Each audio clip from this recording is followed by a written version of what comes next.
पिछले कई वर्षों में यूपीएससी का जो एग्ज़ाम होता था सिविल सर्विसेज का, उसमें पहले से ही ऐसे आता था, ठीक है। 1979 में जब नया पैटर्न आया उसके बाद से ऐसे का पेपर सिविल सर्विसेज में होने लगा। और अभी भी सिविल सर्विसेज में दो जो ऐसे होते हैं आपको लिखने होते हैं यूपीएससी के एग्ज़ाम में, सिविल सर्विसेज एग्ज़ाम में। बीपीएससी के एग्ज़ाम में ये इस वर्ष से प्रारंभ हुआ, मतलब जो लास्ट एग्ज़ाम हुआ था उसमें, और उसमें जो ऐसे लिखने होते हैं वो 3 ऐसे लिखने होते हैं, ठीक है, और वो 300 नंबर का होता है। अब बहुत बेसिक चीज़ आप लोगों को जानकारी ये होगी भी कि जो पूरे बीपीएससी का जो पैटर्न होता है, इसमें आपको पता होगा 300 + 300 किसका होता है, जीएस का, और +300 किसका होगा, ऐसे का। तो इस प्रकार से कितने होगा, 900 नंबर, और इंटरव्यू कितने का होता है, 120 का, यानी कि 1020 का।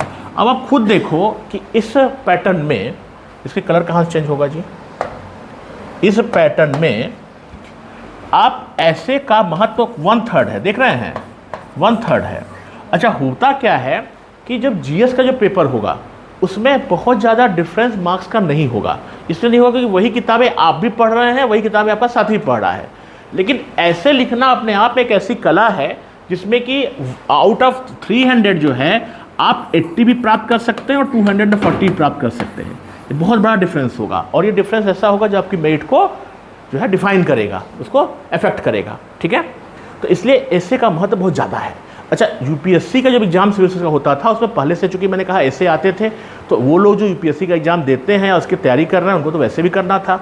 लेकिन स्टेट सर्विसेज में, खासतौर से बीपीएससी के एग्जाम में, ये बहुत बड़ा एक चेंजर होगा। वो इसलिए होगा कि एक तरफ जो है वो सब्जेक्ट खत्म हो गए, यानी कि वो केवल क्वालिफाइंग हो गया, और प्लस दूसरा क्या हो गया कि ऐसे एक ऐसी चीज़ आ गई कि मान लो कोई ऐसा विद्यार्थी जो पिछले 10 साल से तैयारी कर रहा है, पता नहीं आपको जानकारी है कि नहीं, कि इस सब पूरे केवल बिहार की ही बात नहीं कर रहे हैं, पूरे हिंदुस्तान में जॉब की इतनी प्रॉब्लम है कि 21 से लेकर के 45 ईयर्स तक के लोग जो है तैयारी कर रहे हैं। पता नहीं आपको जानकारी है कि नहीं, इस पटना से लेकर दिल्ली तक ऐसे बहुत सारे लोग मिलेंगे जो पिछले 10 साल से, 12 साल से तैयारी कर रहे हैं। 15 साल से तैयारी करने वाले को हम जानते हैं जिनका सिलेक्शन नहीं हुआ है। तो निश्चित रूप से वो लोग, हम अगर आइडियली बोलें तो वो लोग अच्छा कर रहे होंगे तैयारी। जो 15 साल की तैयारी और 2 साल की तैयारी में डिफरेंस तो होगा, लेकिन ऐसे एक ऐसी चीज़ है जो आपके जन्म लेने से लेकर के और अभी तक की जो पूरी क्वालिटी है आपके अंदर, उससे डिनोट करती है। यानी कि अगर एक सामान्य भाषा में हम बात करें तो हो सकता है क्लास 8 का विद्यार्थी ज़्यादा अच्छा ऐसे लिखे इन कंपेरिजन टू जो विद्यार्थी एमएससी पास है या पीएचडी होल्डर है। ऐसा हो सकता है, ऐसा हो सकता है, ठीक है, और ऐसा होता भी है। और आप लोगों ने जो छोटे क्लासों में ऐसे लिखा भी होगा। तो मेरा सिर्फ कहना ये है कि ऐसे अपने आप में बहुत ऐसी चीज़ नहीं है जिसकी बहुत तैयारी की जाए, लेकिन फिर भी कुछ बेसिक चीज़ें हमको समझना बहुत ज़रूरी है, ठीक है। अगले हम 15 मिनट में आपको हम सिर्फ ये बताएंगे कि जो ऐसे होता है,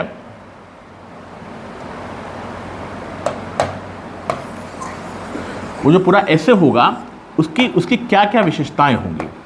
देखिए एक चीज़ समझ लीजिए, कितने लोग हिंदी मीडियम के हैं? अधिकांश लोग हिंदी मीडियम वाले हैं, ठीक है। इंग्लिश वाले कितने हैं? इंग्लिश के लोग, ओके। ऐसे जो होता है इसका अर्थ होता है निधन बंध। इसका अर्थ होता है टू ऑर्गेनाइज, एकीकृत करना,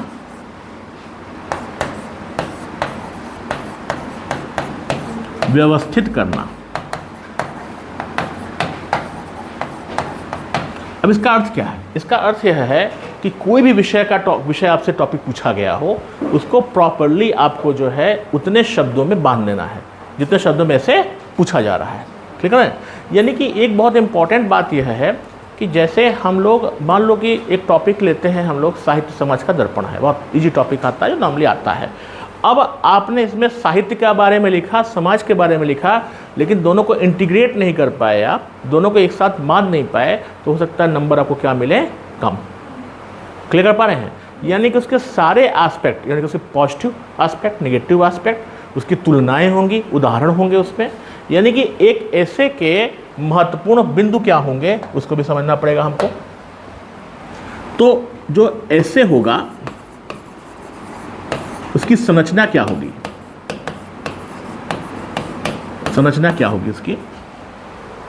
तो ऐसे में क्या होगा, पहले तो उसके सभी आयाम होंगे, इंग्लिश में ऑल एस्पेक्ट्स। इसका पॉजिटिव भी हो सकता है, नेगेटिव भी हो सकता है और न्यूट्रल भी हो सकता है। न्यूट्रल समझते हैं ना, न्यूट्रल भी हो सकता है, यानी कि ऐसा हो सकता है कि सकारात्मक हो, नकारात्मक हो और जो है निरपेक्ष हो, न्यूट्रल हो। हम ना पॉजिटिव है नेगेटिव हैं, अपनी बात कर सकते हैं, सभी आयामों को होगा। दूसरा क्या होगा कि उसमें उदाहरण देने होंगे, तुलनाएं होंगी, ठीक है। यानी कि एग्जाम्पल्स और कंपेरिजन बहुत इंपॉर्टेंट है।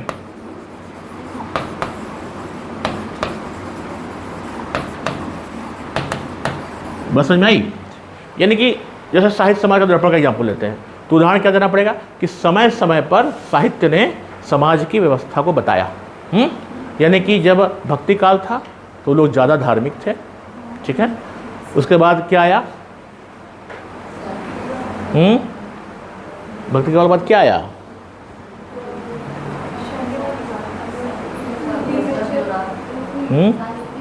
साहित्य का, ठीक है। उसके बाद क्या आया, छायावाद कह सकते हैं। तो छायावाद के में आप देखिएगा कि कहीं ना कहीं भक्ति काल और जो यथार्थ था उसके बीच की कड़ी थी। उसके बाद क्या आया, प्रगतिवाद, जो प्रैक्टिकल अप्रोच आया, है ना। तो समाज जैसे जैसे आगे बढ़ा वैसे वैसे समाज के जो व्यवस्था है साहित्य के रूप में वर्णित हुई। जैसे उदाहरण के रूप में मान लो प्रेमचंद की किसी कविता को ले लें हम, तो उस कविता ने अंग्रेजों के अत्याचार और भारत में जो गरीबी थी उसको व्यवस्था किया, या असामाजिक व्यवस्था को बताया। क्लियर कर पा रहे हैं इस चीज़ को। यानी कि जो सामाजिक व्यवस्था है उसको उस साहित्य ने बताया। या उदाहरण के रूप में मान लो प्रदूषण की समस्या पर आता है, एग्जाम्पल ले लो, है ना, अलग अलग एग्जाम्पल। तो प्रदूषण के उदाहरण क्या हो सकते हैं, डिफरेंट टाइप के प्रदूषण हो सकते हैं। क्लियर। तुलनाएं क्या हो सकती हैं, भारत में प्रदूषण की स्थिति और विश्व के अन्य देशों में प्रदूषण की स्थिति, विकसित देशों में, विकासशील देशों में प्रदूषण की स्थिति, ठीक है। और क्या ऐसे है, देखो उसमें हमने तुमको टॉपिक दिया हुआ है। और क्या ऐसे हो सकता है, आपके जो हमने दार्शनिक वाले ऐसे जो बीपीएससी के लिए दिए हैं उसमें देखिए, एग्जाम्पल देखिए ताकि प्रैक्टिस होगी आपकी। सत्य आत्मनिष्ठ है। अब सत्य में सभी आयाम क्या हो सकते हैं, आत्मनिष्ठ, वस्तुनिष्ठ, न्यूट्रल। क्लियर। उदाहरण क्या हो सकते हैं उसको बताने के लिए, जैसे हम सत्य को देखते हैं उसको कैसे हम, हमारे लिए कुछ और हो सकता है, आपके लिए कुछ और हो सकता है ना। जैसे किसी ने किसी का मर्डर किया, एग्जाम्पल इस तरह का नहीं देना है, बट किसी न्याय व्यवस्था में हम जाते हैं तो एक वकील उसको दूसरे ढंग से दिखाता है, दूसरा वकील कैसे दिखाता है, दूसरे ढंग से, है ना। जो वादी और प्रतिवादी के जो लोग हैं वो अपनों को अलग अलग ढंग से दिखाते हैं। क्लियर। जैसे और आगे चलो, मानव बनना कठिन है, तो इसमें भी क्या होगा, पॉजिटिव नेगेटिव, अच्छा मानव, नकारात्मक मानव और एक संतुलित मानव, ठीक है। उदाहरण क्या होगा, उसी के उदाहरण होंगे, ठीक है। और तुलनाएं क्या होंगी कि अलग अलग मानव के अलग अलग परिणाम क्या होंगे। क्लियर कर पा रहे हैं इस चीज़ को, राइट। उसके बाद तो सभी जो हो गया, उसके बाद हमको तीसरा जो है, अगर उदाहरण तुलनाएं होंगी, उसके बाद अगर आवश्यकता हुई तो उसमें डायग्राम्स बनेंगे। ये बहुत इंपॉर्टेंट चीज़ है, डायग्राम्स, यानी कि कोई भी संरचना, आलेख। आपको मैंने एक अभी ऐसे दिया हुआ है स्मार्ट सिटी पर, मिला आपको, देखिए खोजिए, वो मैंने जान के दिया है। वो ऐसे इसलिए दिया है मैंने कि आपको ये पता चले कि इसमें ऐसे में क्या बनाया जाता है, डायग्राम्स में। देख रहे हैं डायग्राम्स, तो जानबूझ कर दिया गया है। ये सभी ऐसे में बनाया जा सकता है। अब यानी कि 100% संभव नहीं है कि सब में बनाया जाए, लेकिन ऐसा संभव है कि आप इसको बनाएं, ठीक है, राइट। सो डायग्राम्स आलेख हो गया। उसके बाद सबसे इंपॉर्टेंट है उसका एक निष्कर्ष होना चाहिए। यानी कि कोई भी वो निष्कर्ष पॉजिटिव भी हो सकता है, निगेटिव भी हो सकता है, न्यूट्रल नहीं होना चाहिए। मेरी राय है कि यहाँ पर उसके आयामों की चर्चा तो आप न्यूट्रल के ढंग से कर सकते हैं, लेकिन सकारात्मक और नकारात्मक होता है, ज़्यादातर उसके सकारात्मक एस्पेक्ट को लेकर के चलना है, ठीक है। ये सारी चीज़ें हों, यहाँ तक क्लियर है सब लोग, ओके। नाउ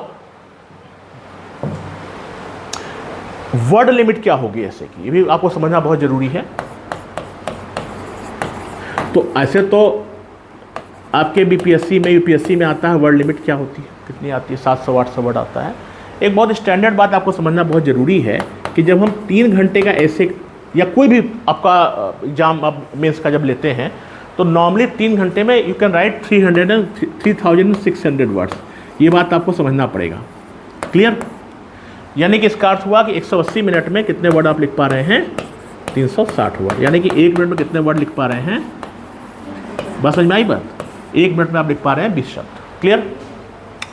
नाउ अगर बीपीएससी की हम चर्चा करें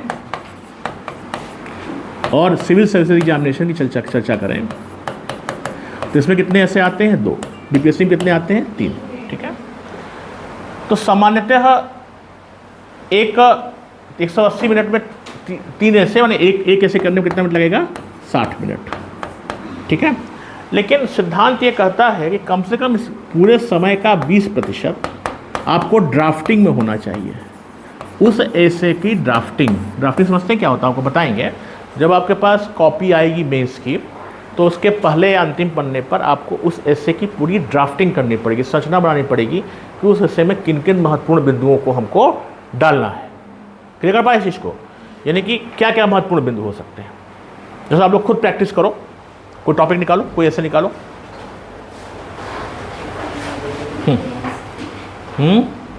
कोई भी ऐसे निकालो।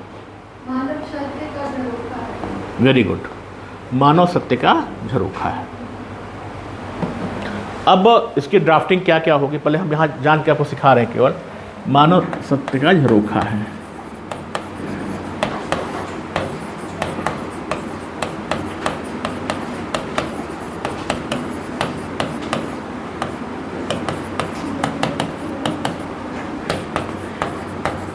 Human is the window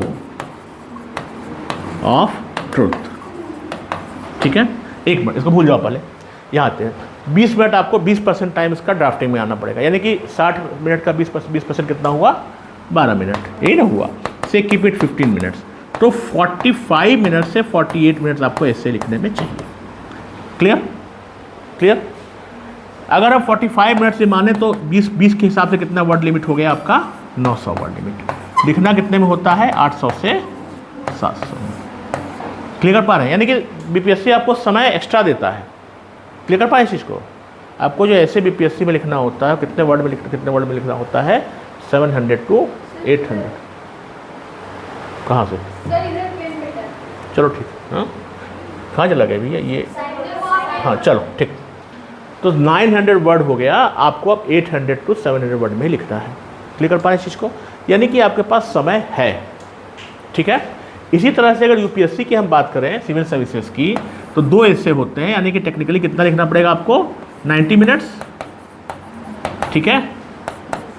90 minutes में अगर इसका 20% हटा दें तो हम करीब 20 मिनट्स हट जाएगा। यानी कि 70 मिनट्स। तो 70 × 20 कितना हो गया, 1400। और आपको लिखना होता है 1200 से 1500 में। क्लियर कर पाए इस चीज़ को? यानी कि वहाँ पर तो मोटा मोटा जो आपका पूरा समय है उसमें से करीब 20% समय आपको ड्राफ्टिंग में जाना चाहिए। क्लियर है यहाँ तक? तो बीपीएससी का जब ऐसे लिख रहे हैं तो वर्ड लिमिट कितनी होगी, 800 to 700 word, 7 to 800 word. UPSC की होगी 1200 से 1500 वर्ड्स, क्योंकि वो 2 ही ऐसे लिखना होता है। क्लियर है यहाँ तक? ओके। अब जो है आपको हम बताएंगे कि जो human is the window of truth का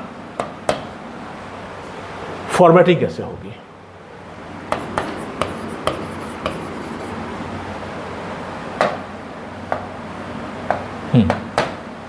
ह्यूमन इज द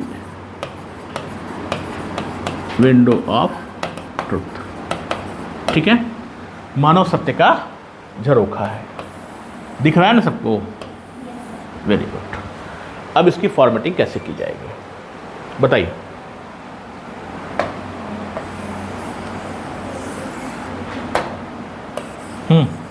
बताइए।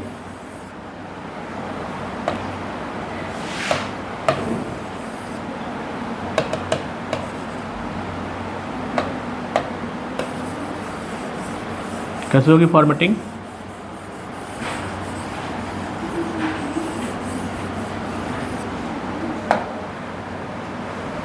पहला चीज़ क्या होना चाहिए बताओ? इंट्रोडक्शन। नहीं ठीक है, ठीक है, इंट्रोडक्शन तो होगा ही, इंट्रोडक्शन तो होगा ही। क्या होगा इंट्रोडक्शन? अच्छा एक मिनट भूल जाओ इस चीज़ को। जो ऐसे लिखा जाता है इसकी जो फॉर्मेटिंग होती है, इसकी जो फॉर्मेटिंग होती है, इसकी जो फॉर्मेटिंग होती है उसमें पहला होगा इंट्रोडक्शन, दूसरा होता है मेन बॉडी और तीसरा होगा कॉन्क्लूजन। ठीक है, यानी इसको हिंदी में बोलेंगे प्रस्तावना, मुख्य संरचना और निष्कर्ष। ठीक है, अब अगर हम इसको वर्ड लिमिट के ढंग से अगर देखें, हम वर्ड लिमिट के ढंग से अगर हम देखें तो अगर 700 to 800 वर्ड में आता है लिखना है या 1400 से 1500 वर्ड में लिखना है, इससे हमें कोई मतलब नहीं है।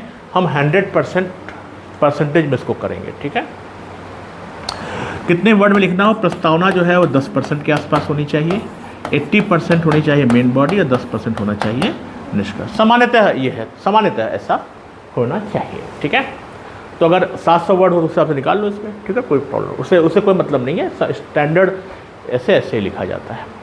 अब जो किसी ने मुझसे कहा कि ड्राफ्ट में प्रस्तावना लिखेंगे, बिल्कुल ठीक बात है, तो वो एक प्रस्तावना होनी चाहिए। अब मानव सत्य का झरोखा है, इसमें प्रस्तावना क्या होगी? वॉलंटियर बनी, हाँ, फाउंडेशन ऑफ ह्यूमन। कैसे करेंगे?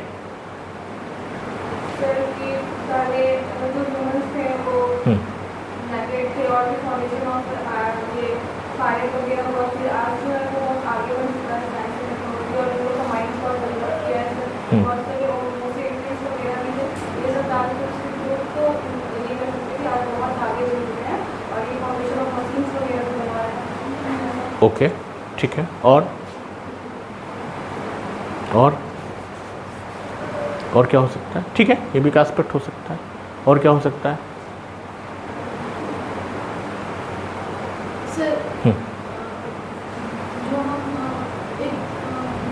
अच्छे मानव होते हैं उनको, वो एक आइडियल पर्सन होते हैं, एज ए सोसाइटी हम उनको रिप्रेजेंट करके वेरी गुड, वेरी गुड, बात पे चलते हैं। ठीक है, ठीक है, इससे यहाँ से हम लोग स्टार्ट। Very good. यानी कहीं नहीं, अच्छा पॉइंट इसने बताया कि कहीं ना कहीं ये ऐसे जो है एक आइडियल ह्यूमन बीइंग की तरफ जा रहा है। मैं नहीं ह्यूमन बीइंग, ठीक है, कि आइडियल ह्यूमन बीइंग की तरफ जा रहा है कि अगर आइडियल होगा तो उसमें ये गुण होंगे, ये गुण होंगे तो समाज को चलाने में क्या होगा? वो सहायक होगा, है ना। Very good. ये एक्चुअली ऐसे यही है जो ये बोल रही हैं कि मानव में क्या क्या गुण होने चाहिए। ये तो मेन बॉडी में चला जाएगा, बिल्कुल बिल्कुल, ना इंट्रोडक्शन में नहीं आएगा। ये हम ऐसे का सार समझ रहे हैं, हाँ, उसका सार समझ रहे हैं हम लोग, जिसने बताया कि ऐसा है, ये ऐसे कि इसमें मानव में ये गुण होने चाहिए, ये गुण अगर होंगे समाज चलाने में सहायक होगा। Now the question is introduction. तो एक तो ऐसे जो इन्होंने कहा वही बहुत अच्छा है। इसको शुरुआत आप ऐसे कर सकते हैं कि मानव जो है विश्व के सभी जो जीव हैं उनसे ज़्यादा बुद्धिमान है और इसीलिए वो पृथ्वी पर राज करता है ना, इससे शुरुआत होनी चाहिए, है ना। उसके अंदर क्या क्या क्वालिटी है, तो आप यहाँ से कहिए कि ईश्वर ने सभी जीवों की रचना की है, लेकिन उन जीवों में सबसे सर्वश्रेष्ठ कौन सा है? मानव, क्योंकि ईश्वर ने उसको बुद्धि दी है, सोचने की क्षमता दी है। क्लियर कर पा रहे इस चीज़ को? तो यहाँ से होनी चाहिए, क्लियर। तो स्टार्टिंग यहाँ से होगी। फिर मेन बॉडी क्या होगी कि ह्यूमन बीइंग में कौन कौन से गुण होने चाहिए, कौन से होने चाहिए, कौन से गुण नहीं होने चाहिए, इसकी भी चर्चा करनी चाहिए। फिर विश्व में एग्जाम्पल देना पड़ेगा आपको। भारत में स्वामी विवेकानंद में गुण थे, महात्मा गांधी में ये गुण थे, कौन से खराब गुण थे, हिटलर का एग्जाम्पल आप दे सकते हैं। क्लियर कर पा रहे हैं? या हाँ, दे सकते हैं। अंगुलीमाल डाकू का एग्जाम्पल दे सकते हैं, ठीक है ना। उसके बाद आप लास्ट में कह सकते हैं कि जो सभ्यता को चलाने के लिए, कि पिछले कई हजार सालों से जो सभ्यता चल रही है वो मानव के कारण ही चल रही है, और उसमें भी अच्छे लोगों के कारण। ठीक है, तो समाज को चलाने के लिए अच्छा मानव जरूरी है ना। और अच्छा मानव वही होगा जो कि सत्य जो है समय और काल से परे होता है। इसलिए जो अच्छे मानव के गुण होंगे वो समय के साथ हमेशा आगे चलते रहेंगे। कंक्लूजन कोशिश करिए कि पॉजिटिव वे में होना चाहिए, कोशिश करना चाहिए। और there are two types of essays, defensive और ऑफेंसिव। हम लोग कभी भी जो है ऑफेंसिव ऐसे लिखने का सुझाव नहीं देते हैं, डिफेंसिव बात देते हैं कि बच के, मतलब निगेटिव एस्पेक्ट उसका प्रॉब्लम क्रिएट करेगा। लिख सकते हैं, बट मेरा सुझाव है कि यूपीएससी या बीपीएससी के इंटरव्यू में पॉजिटिव वे में देना चाहिए। अच्छा, एक चीज़ समझ लो, यहाँ पर मैं एक चीज़ बताना आपको भूल गया था कि जब भी जो ऐसे लिखते हैं तो वहाँ पर चाहे ऐसे आप चाहे आप प्रस्तावना लिख रहे हो, चाहे मेन बॉडी लिख रहे हो, चाहे कंक्लूजन लिख रहे हो, एक बात हमको वो समझना पड़ेगा कि बहुत सारे लोग आपको बोलेंगे कि हमेशा ऐसे जो है पैराग्राफ में लिखना होता है ना। ये बहुत सारे लोग बोलेंगे। या एक चीज़ ध्यान रखिएगा कि ये सही है कि ऐसे पैराग्राफ में लिखना है, लेकिन जहाँ पर हमको पॉइंट्स की आवश्यकता हो, हेडलाइन की आवश्यकता हो, हेडिंग की आवश्यकता हो, हम उसको हेडिंग डालेंगे। जैसे अच्छे मानव के गुण, अब जैसे इन्होंने बहुत सही बात बोला कि मुख्य बॉडी में कहीं पर मान लो आया कि अच्छे मानव के गुण, ठीक है, तो ये आपको पॉइंट वाइज लिखना पड़ेगा, 1 2 3 4, या हेडिंग वाइज लिखना पड़ेगा। संवेदनशीलता होनी चाहिए, सत्यनिष्ठा होनी चाहिए। क्लियर कर पा रहे हैं इस चीज़ को? तो ये आपको पॉइंट वाइज लिखना पड़ेगा। तो ये कहीं भी ये बहुत क्लियर रहिएगा, आपको कोई भी ये बताए कि नहीं ऐसे में हेडिंग नहीं डाली जाती, ऐसा नहीं होता है। ये बात बहुत क्लियर कर लीजिए, बात समझ आ रही है? तो आप इसको हेडिंग में डालेंगे। क्लियर? दूसरी बात, एक चीज़ समझ लो, यहाँ तक तो वो हम चीज़ तो यहाँ तक क्लियर, कन्फ्यूजन है कि नहीं किसी को? कोई डाउट किसी को नहीं ना है? ओके। अब ये क्लास 8th की चीज़ थी जो हमको पढ़ा रहे थे। अब जरा आ जाओ बीपीएससी लेवल पर। ये जो हम पढ़ा रहे थे आपको, किस क्लास की चीज़ थी? क्लास 8th की। अब यहाँ अब ऐसे, लेकिन ऐसे नहीं लिखना है जैसे हम बता रहे हैं तुमको, अब ऐसे दूसरे ढंग से लिखना है। उसको समझिए क्या है। देखिए, अभी तक पूरे भारत में जब भी हम किसी ऐसे की बात करते हैं, सामान्यतः ऐसे इसी तरह से लिखा जाता है, चाहे आप 10th में पढ़ रहे हो, चाहे 12th में, चाहे ग्रेजुएशन कर रहे हो। लेकिन ये मेथड हम लोग के हिसाब से बहुत अच्छा नहीं है, ठीक है? इसमें कुछ चीज़ें ऐड करनी पड़ेंगी। देखिए, अभी तक इसको हम लोग बोलते थे 2PF मेथड, यानी कि ये पहला वाला पास्ट है, इंट्रोडक्शन, ये प्रेजेंट है, और ये क्या हो गया? फ्यूचर। अब हम लोग 2PF से 3PF मेथड की तरफ जाएंगे, यानी कि एक और यहाँ पर प्रेजेंट लग जाएगा, यानी इस पास्ट से पहले एक और प्रेजेंट हो जाएगा, and that is relevance of the essay. प्रासंगिकता, प्रासंगिकता, जो लोग लास्ट क्लास में रहे होंगे ऑनलाइन को, प्रासंगिकता। Y that essay has been asked, वह ऐसे क्यों पूछा गया है। क्लियर? तो जैसे इसी ऐसे को ले लो, मनुष्य जो है वो मानव जो है सत्य का झरोखा है। तो अभी तो हमने शुरुआत की थी कि संसार की उत्पत्ति के साथ ईश्वर ने सभी जीवों को जन्म दिया, लेकिन मानव ने उस पृथ्वी पर राज किया, क्योंकि मानव सबसे बुद्धिमान प्राणी है, उसमें ये गुण, ऐसे ना बोला था हमने। लेकिन इस ऐसे को ऐसे नहीं लिखना है। शुरुआत ऐसे करना है कि वर्तमान समय में जब उपभोक्तावादी संस्कृति बढ़ रही है, समाज में नैतिक मूल्यों का ह्रास हो रहा है, संबंधों में कटुता आ रही है, ऐसी दशा में आवश्यक है कि समाज को चलाने के लिए मानव मूल्यों को पर ध्यान दिया जाए। वही ऐसे है। उसके बाद फिर शुरू करना है, यानी कम से कम 1 से 2 पैराग्राफ को उस ऐसे की वर्तमान में प्रासंगिकता क्या है, समाज को चलाने में वो कैसे सहायक होगा। Why that essay has been asked in the BPSC और इन द सिविल सर्विसेज। ये बात समझ आ रही है आपको? तो अब आप जब ऐसे की शुरुआत करेंगे तो आप ऐसे की कुछ प्रासंगिकता शुरुआत करें। Y that essay has been asked, ये बात समझ में आ रही है? प्रदूषण की समस्या मान लो आ रही है, वाई दैट आपको लिखना है कि समय में जो ग्लोबल वार्मिंग हो रही है, इससे क्या है, हमारा जो है पृथ्वी का जो संतुलन, जलवायु संतुलन बदल रहा है, मानसून की स्थिति प्रभावित हो रही है, फसलों को सूखा पड़ रहा है, अतिवृष्टि अनावृष्टि की समस्या आ रही है। हाँ बिल्कुल ठीक है। या ऐसे मान लो, अभी हम चर्चा भी करेंगे बीपीएससी जीपीएससी का, ऐसे आपको मिला भी होगा, तो हर एक ऐसे का निकालो। या बीपीएससी का ऐसे क्या है, पहला वाला पढ़ो, बीपीएससी वाला हाँ पहला वाला, हाँ पहला वाला, हाँ सत्य आत्मनिष्ठ, तो सत्य आत्मनिष्ठ है, ठीक है। तो ये सत्य आत्मनिष्ठ का मतलब है कि सब जो सत्य है वो कैसा हो गया, सब्जेक्टिव, यानी हमारे लिए सत्य कुछ और है, आपके लिए सत्य कुछ और है, आत्मनिष्ठ यही होता है, ठीक है। तो आपको आत्मनिष्ठ का मतलब होता है वस्तुनिष्ठ का उल्टा, ठीक है। आप वस्तुनिष्ठ जानती हो ना, वस्तुनिष्ठ मतलब होता है ऑब्जेक्टिव, और इसी का आत्मनिष्ठ होगा सब्जेक्टिव। इसका अर्थ क्या होगा, यहाँ पे मूल्य जुड़ जाएंगे, यहाँ पे क्या जुड़ जाएंगे, तथ्य। बस समझ में आई। जैसे पृथ्वी गोल है, क्या है, ऑब्जेक्टिव है, ऐसा है, लेकिन सत्य हमारे हिसाब से कुछ और हो सकता है, आपके हिसाब से कुछ और हो सकता है, ठीक है ना। कैसे कैसे ऐसे होगा, जैसे मान लीजिए कि आपके हिसाब से चले कि माता पिता की सेवा करना जरूरी है, हाँ माता पिता की सेवा करना भारतीय मूल्य जरूरी है, ऐसा सत्य है। अमेरिका में ऐसा नहीं है, अमेरिका में ऐसा नहीं है। क्यों? क्योंकि वहाँ पे कहा गया कि माता पिता जन्म देगा बच्चे को, फिर पढ़ाई करवाएगा, किंडरगार्टन सरकार कराएगी, 18 साल के बाद वो काम करना शुरू करेगा। क्लियर कर पा रहे हैं? तो यानी कि आपको दृष्टिकोण के हिसाब से आपको लगता है कि ये चीज़ सही है, बट वो दूसरे के लिए वो चीज़ सही नहीं होगी। क्लियर कर पा रहे हैं इस चीज़ को? और क्लियर करिए, और क्लियर करिए। हार्ड वर्क इज की टू सक्सेस, है ऐसा? क्यों?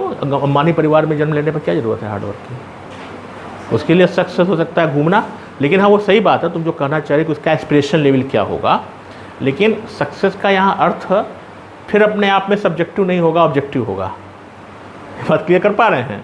हमारे सक्सेस क्या हो सकता है, यूपीएससी क्रैक करना, और एक व्यक्ति के लिए सक्सेस हो सकता है कि वो हिमालय की चोटी चढ़ना, हो सकता है। क्लियर कर पा रहे हैं इस चीज़ को? तो अपने आप में हम लोग को याद है, मैं इसको ध्यान समझिएगा, गांव में, उत्तर प्रदेश में, बिहार में जब जन्म होता है लोग बोलते हैं कि आईएएस बनेंगे, आईपीएस बनेंगे, है ना, डॉक्टर बनेंगे, इंजीनियर बनेंगे। तो ये सत्य क्या है कि पढ़ने से ऐसा होता है, सत्य है, दिमाग में लगा। लेकिन गुजराती फैमिली में जो जन्म लीजिएगा कहेगा नहीं हम तो व्यापारी बनेंगे। क्लियर कर पा रहे हैं इस चीज़ को? तो उसके लिए सत्य वही है। क्लियर कर पा रहे हैं इस चीज़ को? What is the goal? पढ़ाई है ना, पढ़ाई, बच्चों के लिए पढ़ाई। गुजरात में ना वो तो बिजनेस। अंदर कर पा रहे हैं? सत्य क्या हुआ? आत्मनिष्ठ हमारे हिसाब से चीज। क्लियर कर पा रहे हैं इस चीज़ को? तो यही चीज़ वो कह रहा है कि समय की जो सत्य सच्चाई है वो देखने के नज़रिए पर निर्भर करती है। क्लियर कर पा रहे हैं? मर्डर करना अपराध है, सत्य है। सेल्फ डिफेंस में हमने किया, सेल्फ डिफेंस में किया नहीं है, लेकिन आप उसने तो आपको मारा नहीं था, आपने उसको मार दिया। परसेप्शन, बात समझ आ रही है? तो कहा जाएगा कि नहीं आपने उसको मर्डर किया है, आपने कहाँ उसको सेल्फ डिफेंस किया है, क्योंकि उसने तो आपको अटैक नहीं किया, वो तो मारने जा रहा था ना। लेकिन दिक्कत ये थी कि मार देता तो फिर हम उसको कैसे मारते? ठीक है, यस, इसी को समझना चाहिए। ये कभी मूवी भी आई थी कभी अजय देवगन की, उसमें देखिएगा, दृश्यम करके था, उसमें परसेप्शन का ही कहानी थी। उसके हिसाब से कुछ और था, उसके हिसाब से कुछ और था। क्लियर? तो ये चीज़ है। तो अब यहाँ पर ये चीज़ इंपॉर्टेंट नहीं है, ये तो हम व्याख्या कर रहे थे, लेकिन यहाँ पर जो सत्य है वो कैसा है? आत्मनिष्ठ है। अब इसकी रेलिवेंस हम कैसे लिखेंगे? आप लिखेंगे कि विश्व में अनेक प्रकार की संस्कृति और समाज पाए जाते हैं, उस संस्कृति और समाज में अलग अलग परंपराएं, नियम और कानून होते हैं, है ना। इस प्रकार से जो संस्कृति और नियम और कानून मोज़ैक जैसे हैं, हम सभी को एक दूसरे का सम्मान करना चाहिए। ऐसी दशा में कहा जाता है कि किसी भी देश, किसी भी वस्तु को या किसी भी एस्पेक्ट को, किसी भी तथ्य को समझने के दो पहलू हो सकते हैं, सकारात्मक और नकारात्मक। ठीक है, और वहीं से भी शुरुआत करनी पड़ेगी। ठीक है, क्लियर है यहाँ तक? राइट। तो अब हम लोग यहाँ तक देखें तो पहला जब हमारा ऐसे हो, अब यहाँ पे चूँकि हमने 4 पॉइंट बना दिया, तो अब इसका जो ब्रेकअप होगा वैसे होगा। प्रासंगिकता 10%, इसको हम अलग कलर से लिख दे रहे हैं सो दैट आपको ये 10% हो गया, ये 10%, ये घट करके 70% पर आ जाएगा, और कंक्लूजन जो है वो 10% पर रहेगा। फिर वो आपका 100% ही आ जाएगा। क्लियर है यहाँ तक? यहाँ तक क्लियर है? तो अभी तक हमने एक नई चीज़ सीखी बीपीएससी के लिए कि अब से आप जब भी ऐसे लिखेंगे वो आप कैसे लिखेंगे, उसकी रेलिवेंस के साथ। तो आपका होमवर्क क्या रहेगा, आपका होमवर्क, क्योंकि हम अगली क्लास में फिर आपको आएंगे, और हम एक चीज़ बताना भूल गए थे, जो कि हमारी सेकंड क्लास है, आपके लिए पहली क्लास है, चाहे ठीक है पहली हो दूसरी हो, हम 6-7 क्लास के बाद, और अब जो आप ऐसे लिख रहे हैं, पता नहीं आपने सुना था कि नहीं, आपके यहाँ पर बता, मैंने 2 ऐसे दिए थे लास्ट टाइम। आपका जो है वो आदर्श व्यक्ति कौन है, और दूसरा मैंने कहा था एक जो है एक जो है मेमोरेबल, जो है जो यादगार हमारी कोई यात्रा, ठीक है। तो एक यादगार यात्रा और दूसरा हमारा आदर्श व्यक्ति, ठीक है। आप लिखिए, वो अलग इशू है। आप अभी जब ऐसे लिखेंगे वो, एंड आफ्टर 2 मंथ, जिसमें हमारी 4 से 5 क्लास हम करेंगे, उसके बाद हम फिर इसी ऐसे को लिखवाएंगे आपसे, and you will feel a drastic change, ठीक है, उस सेम ऐसे को, तो तब लिखने का नज़रिया आपका बदलेगा, ठीक है। तो आपका एक तो होमवर्क नोट करिए, मेरी यादगार यात्रा, और दूसरा मेरा आदर्श व्यक्ति, है ना, माई आइडियल पर्सन, माई मेमोरेबल जर्नी, हिंदी में इंग्लिश में, ठीक है। मैं इंग्लिश वालों को भी मटेरियल दे दूंगा, सारे मटेरियल हिंदी इंग्लिश दोनों में उपलब्ध है, मुझे लगा हिंदी में ज़्यादा है इसलिए मैं हिंदी में लाया था। मेरी यादगार यात्रा, माई मेमोरेबल जर्नी, और दूसरा होगा माई आइडियल पर्सन, मेरा आदर्श व्यक्ति। इनमें से किसी एक पर या किसी दोनों पर आपके ऊपर है, आप हमको ऐसे लिख करके यहाँ पर दे देंगे कौशल जी को, हम आपको चेक करके कोशिश करेंगे अगली बार, ठीक है।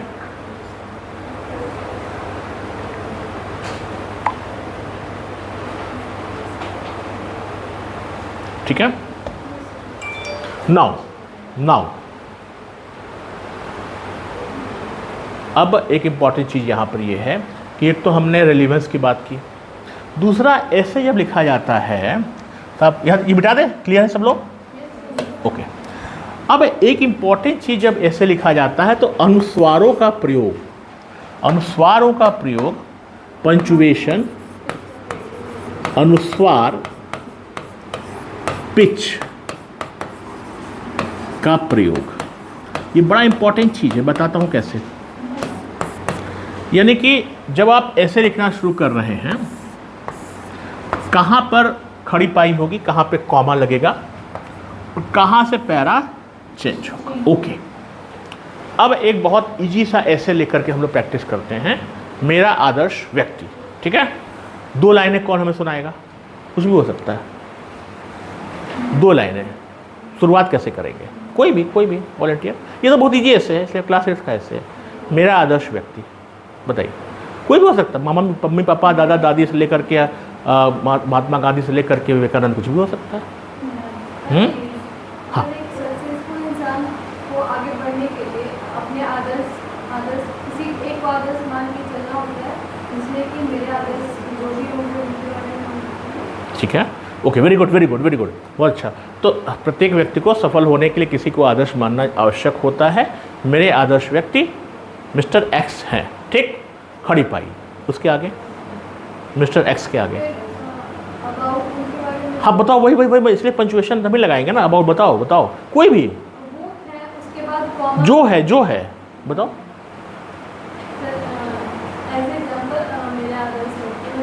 ओके, ठीक है। देखो सुनो, बहुत अच्छा, ध्यान समझिए इस बात को। इन्होंने कहा बहुत अच्छा, जो हमारे अभी प्रासंगिकता वर्ड किया, तो प्रासंगिकता से वो ले आई कि सफल होने के लिए आदर्श व्यक्ति की आवश्यकता होती है, बहुत अच्छी बात है। खड़ी पाई, मेरे आदर्श व्यक्ति मेरे पिता हैं। ओके, जब ध्यान से देखिएगा, एक बहुत इंपॉर्टेंट बात बता रहे हैं कि मेरे आदर्श व्यक्ति मेरे पिता हैं, कॉमा, ठीक है, फिर ओके, ठीक, फिर उसके आगे हम बता सकते हैं कि वो क्यों है मेरा आदर्श व्यक्ति। ओके, क्यों है, वेरी गुड। मैं यही बताना चाह रहा था, आई एम हैप्पी कि आप लोगों को पता है। अब अगर हम ऐसे लिखें कि मेरे आदर्श व्यक्ति मेरे पिता हैं, इनका जन्म इस साल हुआ था, तो एक गलत लाइन है। आदर्श पिता हैं क्योंकि उनके अंदर ये गुण पाए जाते हैं, वेरी गुड, ठीक है ना। इसे कहते हैं कंटिन्यूटी ऑफ द सेंटेंस। ये बहुत इंपॉर्टेंट चीज़ है। ऑब्लिक पैरा, यानी कि जो पैरा में सततता बनाई रखनी चाहिए, सततता, कंटिन्यूएंस। ठीक है, ये बहुत इंपॉर्टेंट चीज़ें बता रही हैं और यहीं पर नंबर कटता है। अब सुनो बात को, मेरे आदर्श व्यक्ति मेरे पिता हैं। मेरे पिताजी का जन्म इस वर्ष हुआ था, इस ज़िले में हुआ था। उन्होंने अपनी पढ़ाई इतने साल में पूरी की। ठीक है, यह सेंटेंस लिटरली सही है भी, तब भी आपको नंबर क्या देगा? कम, गलत हो जाएगा। तो मेरे आदर्श मेरे पिता हैं क्योंकि उनके अंदर ये गुण पाए जाते हैं। ठीक है, यहाँ खड़ा होने का, उसके बाद आप बताइए कि उनका जन्म हुआ था, कहाँ हुआ था, क्या हुआ था, उसके बारे में शॉर्ट। Getting my point? मेरी यादगार यात्रा, ओके, कौन बताएगा इस पर?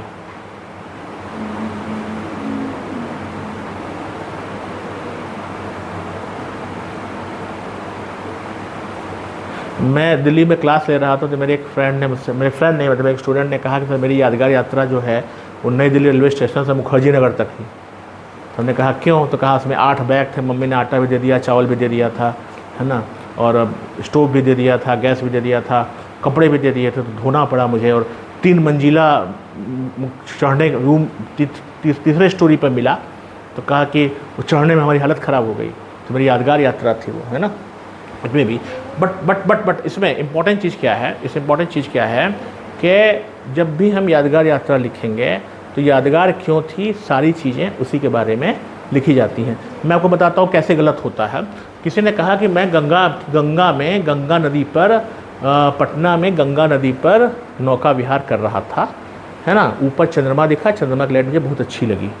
ठीक है, पानी बहुत साफ़ सुथरा था, बगल में अगल बगल भी नाविक लोग तैर रहे थे, बेचने वाला खाना भी बेच रहा था। पता नहीं बेचता है कि नहीं मुझे नहीं पता, गंगा में मतलब वहाँ जाइए कभी, श्रीनगर तो मिलेगा डल लेक में, यहाँ पता नहीं बोट पे खाना बेचता है कि नहीं मुझे नहीं पता। उसका कहना था कि ऐसा बेचता है, बेचता होगा, आई डोंट नो। ठीक है, बेचता है और मुझे बहुत अच्छा लगा।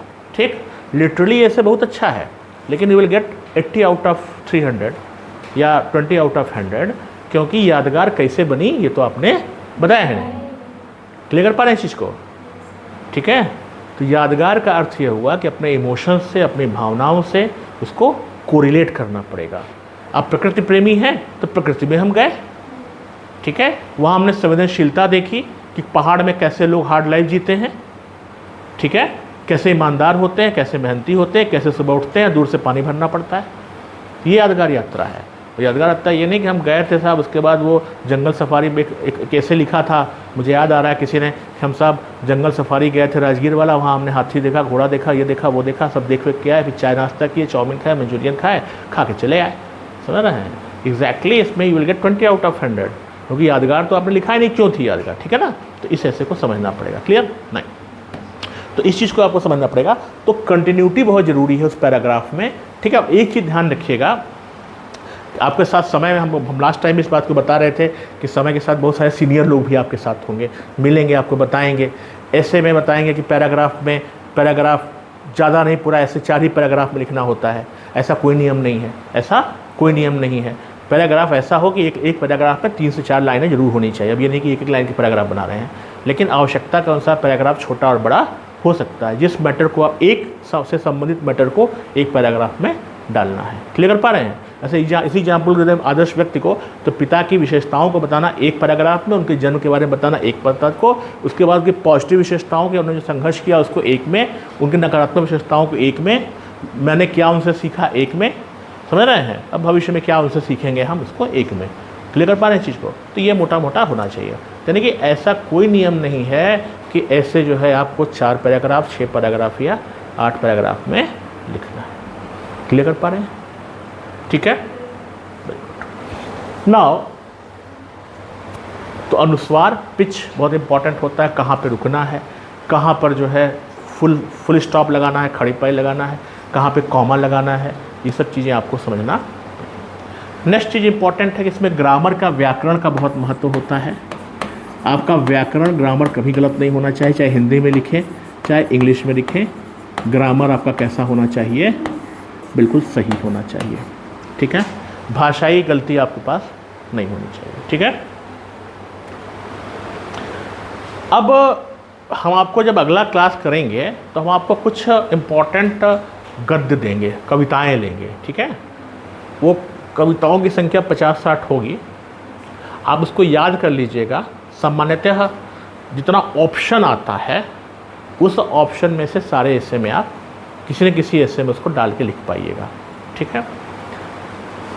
हम अभी आपको बीपीएससी, यूपीएससी और प्लस मिथिला की लोकोक्तियाँ आपको मैंने दिया हुआ है, भोजपुरी की दिया हुआ है, उसमें हम टिक लगवाएंगे कि सारी लोकोक्तियों पे ऐसे नहीं आता है। हमने जान के दे दिया है, सारे पे लिखा जा सकता है, लेकिन बीपीएससी के पास भी सीमाएं होती हैं, यूपीएससी के पास सीमाएं होती हैं, वो सारे पर ऐसे नहीं लिखाएगा आपको, ठीक है। आपको टिक लगवाएंगे, लेकिन उसके पहले एक महत्वपूर्ण बात यह है कि आप लोग ऐसे को लिखिएगा। राइटिंग लास्ट क्लास में भी किसी ने बोला कि सर हम ऐसे में एक्सपर्ट कैसे बनेंगे, तो ऐसे में एक्सपर्ट तभी बनेंगे जब आप ऐसे को लिखेंगे, ठीक समझ ना, लिखेंगे, और कोई इसका विकल्प नहीं है। एक चीज़ बहुत महत्वपूर्ण है, आपको समय के साथ मैंने आपको ये बताया कि पैराग्राफ के बारे में बहुत सारी कंट्रोवर्सी लोग क्रिएट करेंगे। इसके साथ साथ क्रिएट करेंगे कंट्रोवर्सी आपके साथ डायग्राम के संदर्भ में, है ना, कि ऐसे में डायग्राम नहीं बनाते हैं, ऐसा नहीं है। इसलिए मैंने एग्जाम्पल ग्रुप में आपको स्मार्ट सिटी वाला ऐसे दिया है, उसमें डायग्राम, इवन सभी में डायग्राम बन सकता है। हमने जान के अलग अलग तरह के ऐसे बनाया। भारतीय कृषि की समस्याओं का भी डायग्राम बन सकता है। कैसे बन सकता है, यहाँ पर कृषि आपने लिखा, कृषि की समस्याएं, उसके बाद आपने ऐसे ऐसे ऐसे ऐसे कर दिया चारों तरफ। बात समझ में आ रही है। भारत का मैप बना के आप कर सकते हैं। भारत का मैप बना के कहाँ कहाँ पे कौन कौन सी किसी प्रकार की कृषि होती है, कहाँ कहाँ पे ज़्यादा ख़राब सिचुएशन है, किस प्रकार की खबर है, तो बहुत सारे डायग्राम्स और मैप्स आप बना सकते हैं। मेरा मानना है कि एक ऐसे में कम से कम 2 डायग्राम बनने चाहिए, ठीक है ना, इट इज़ एसेंशियल। अब कहेगा सत्य आत्मनिष्ठ है, इसमें कैसे बनेगा, सत्य आत्मनिष्ठ है, इसमें कैसे बनेगा, बन सकता है, हाँ वेरी गुड, हाँ एग्जैक्टली है ना, बन सकता है, वेरी गुड, ठीक है, क्लियर है यहाँ तक। तो सारे आपके यूपीएससी बीपीएससी में ऐसा कोई ऐसे नहीं है जिस पे डायग्राम या चित्र जो है नहीं बन सकते, ठीक है ना, तो बनाने के हाँ मैंने आपको एक ऐसे दिया है, पढ़िए, भारतीय कृषि की समस्याएं, पढ़िए। मैंने इसीलिए 4 अलग अलग विधाओं में ऐसे, अभी मैं आपको बता देता हूँ, पहले पढ़ लो तो बताता हूँ, पहले पढ़ो भारतीय कृषि की समस्याओं में, सुनाओ, तेज पढ़ो, तुम खुद पढ़ो, शुरुआत ही इसी से किया है हमने। कौन पढ़ेगा, है ना, भारतीय कृषि की समस्याएं मिला, भारतीय समस्याएं है ना लोगों के पास, पढ़ो, तेज आवाज़ सुनो, भारतीय कृषि की समस्याएं, अरे मिला, किसके पास है, और नहीं दिया है, तेरा बुला कर लाओ उसको, बुला कर लाओ, कौन जाएगा, बाकी रख लिया क्या अपने पास, इतना ही मिला है, और क्या मिला है, और लाइए, वो लाइए, ठीक है, और क्यों भाई, तो क्यों रखा है, वो अपने लिए रखा है क्या, ठीक,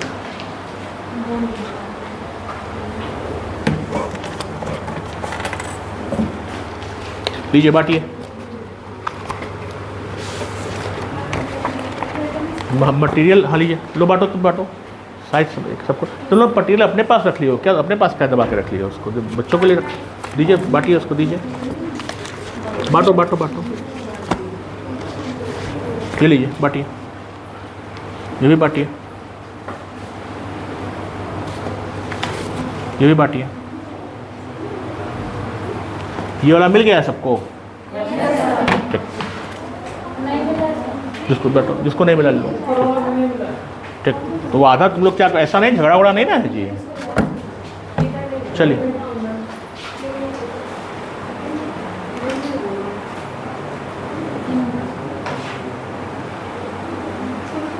कम पड़ेगा तो एक दूसरे के साथ देख लेना, फोटोकॉपी करा लेंगे, ठीक है,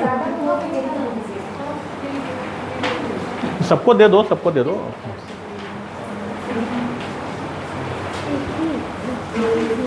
उसको पीछे पलटो, हाँ, 2 दे दिया है क्या, अरे एक है भाई, एक है, तुमने 2 क्यों दे दिया है, एक है, अरे 2 पन्ने नहीं देना है भाई, एक पन्ना है, जिस 2 पन्ना स्टेपल लगा हुआ पन्ना है,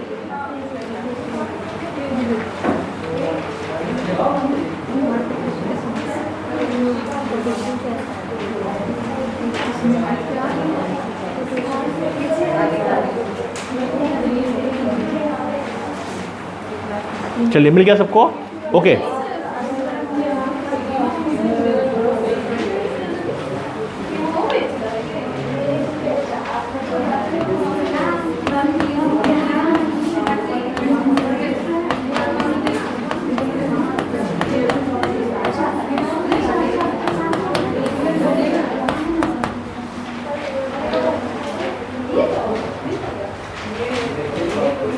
चलिए,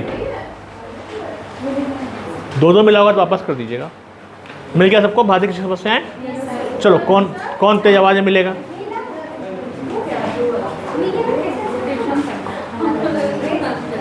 सबको मिल गया? चलिए, भारतीय कृषि की समस्याएं जो है, कौन तेज आवाज पढ़ो। तेज आवाज किसकी है? चलो तुम पढ़ो पढ़ो पढ़ो पढ़ो। हाँ, खड़े होकर पढ़ो आराम से, बढ़िया से, अच्छे से, लय में। भारतीय कृषि की समस्याएं। हाँ। जमीन जल चुकी है, आसमान बाकी है, सूखे हुए तुम्हारा इम्तिहान बाकी है, बादलों बरस जाना समय पर इस बार, किसी की जमीन गिरवी तो किसी का लगान बाकी है। अरे तुम इसको मिररिंग क्यों नहीं करती हो? सुनो लड़ी, तो इसको मिररिंग क्यों नहीं करती हो? तो स्क्रीन पर आ जाएगा ये तो।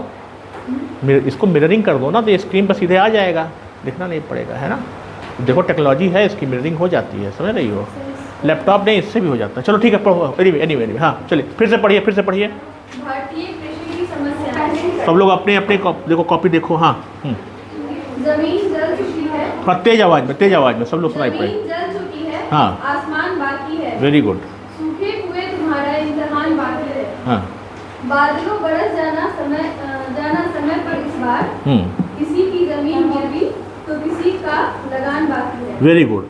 अब देखो, इसके बाद तुमने इतना ही नहीं, हमने लास्ट में भी देखो समाप्त भी किया है लाइनों से। पढ़िए उपरोक्त पंक्तियां उस बेबस अन्नदाता के लास्ट लाइन, सबसे लास्ट लाइन। हाँ, कितनी भी विकट हो सुनो परिस्थिति, थोड़ा तेज आवाज में। हाँ, कितनी भी विकट हो परिस्थिति, वेरी गुड। उम्मीद को बांधे रखता है, भटके ना वो राह कभी, लक्ष्य को साधे रखता है, किसी भी ऐसी हुई फिर भी ऐसी हुई है हालत, आज हो रहा है कर्जदार, कैसे मचाइए हाहाकार अन्नदाता की सुनो पुकार। Very good. तो देखिए, हमने खुद आपके सामने, इसलिए हमें 4 तरह का ऐसे, आई होप मिल गया होगा, फिर से सुन लीजिए। भारतीय कृषि की समस्याएं, भारत के सामाजिक और आर्थिक विकास में महिलाओं का योगदान, स्मार्ट सिटी, वास्तविकता और संभावनाएं, और साहित्य समाज का दर्पण है। ठीक है, तो 4 ऐसे आई होंगे, आपको मिला होगा। जिसको नहीं मिलेगा कृपया फोटोकॉपी करा लीजिएगा, हमने डिस्ट्रीब्यूट कर दिया है। ठीक है, चारों ऐसे, अब जा सुन लो ध्यान से, चारों ऐसे जो हमने आपको दिया है, ये हम लोग के लिखे हुए ऐसे हैं, इसमें कुछ चेंजेस भी किए गए हैं। कुल मिलाकर के ये ऐसे अलग अलग टॉपिक पर इसलिए दिए गए हैं क्योंकि अलग अलग टॉपिक से ही ऐसे आते हैं। जैसे महिलाओं के बारे में एक टॉपिक हमेशा मैंने देखा है, चाहे यूपीएससी हो चाहे बीपीएससी हो, एक हमेशा ऐसे आता है।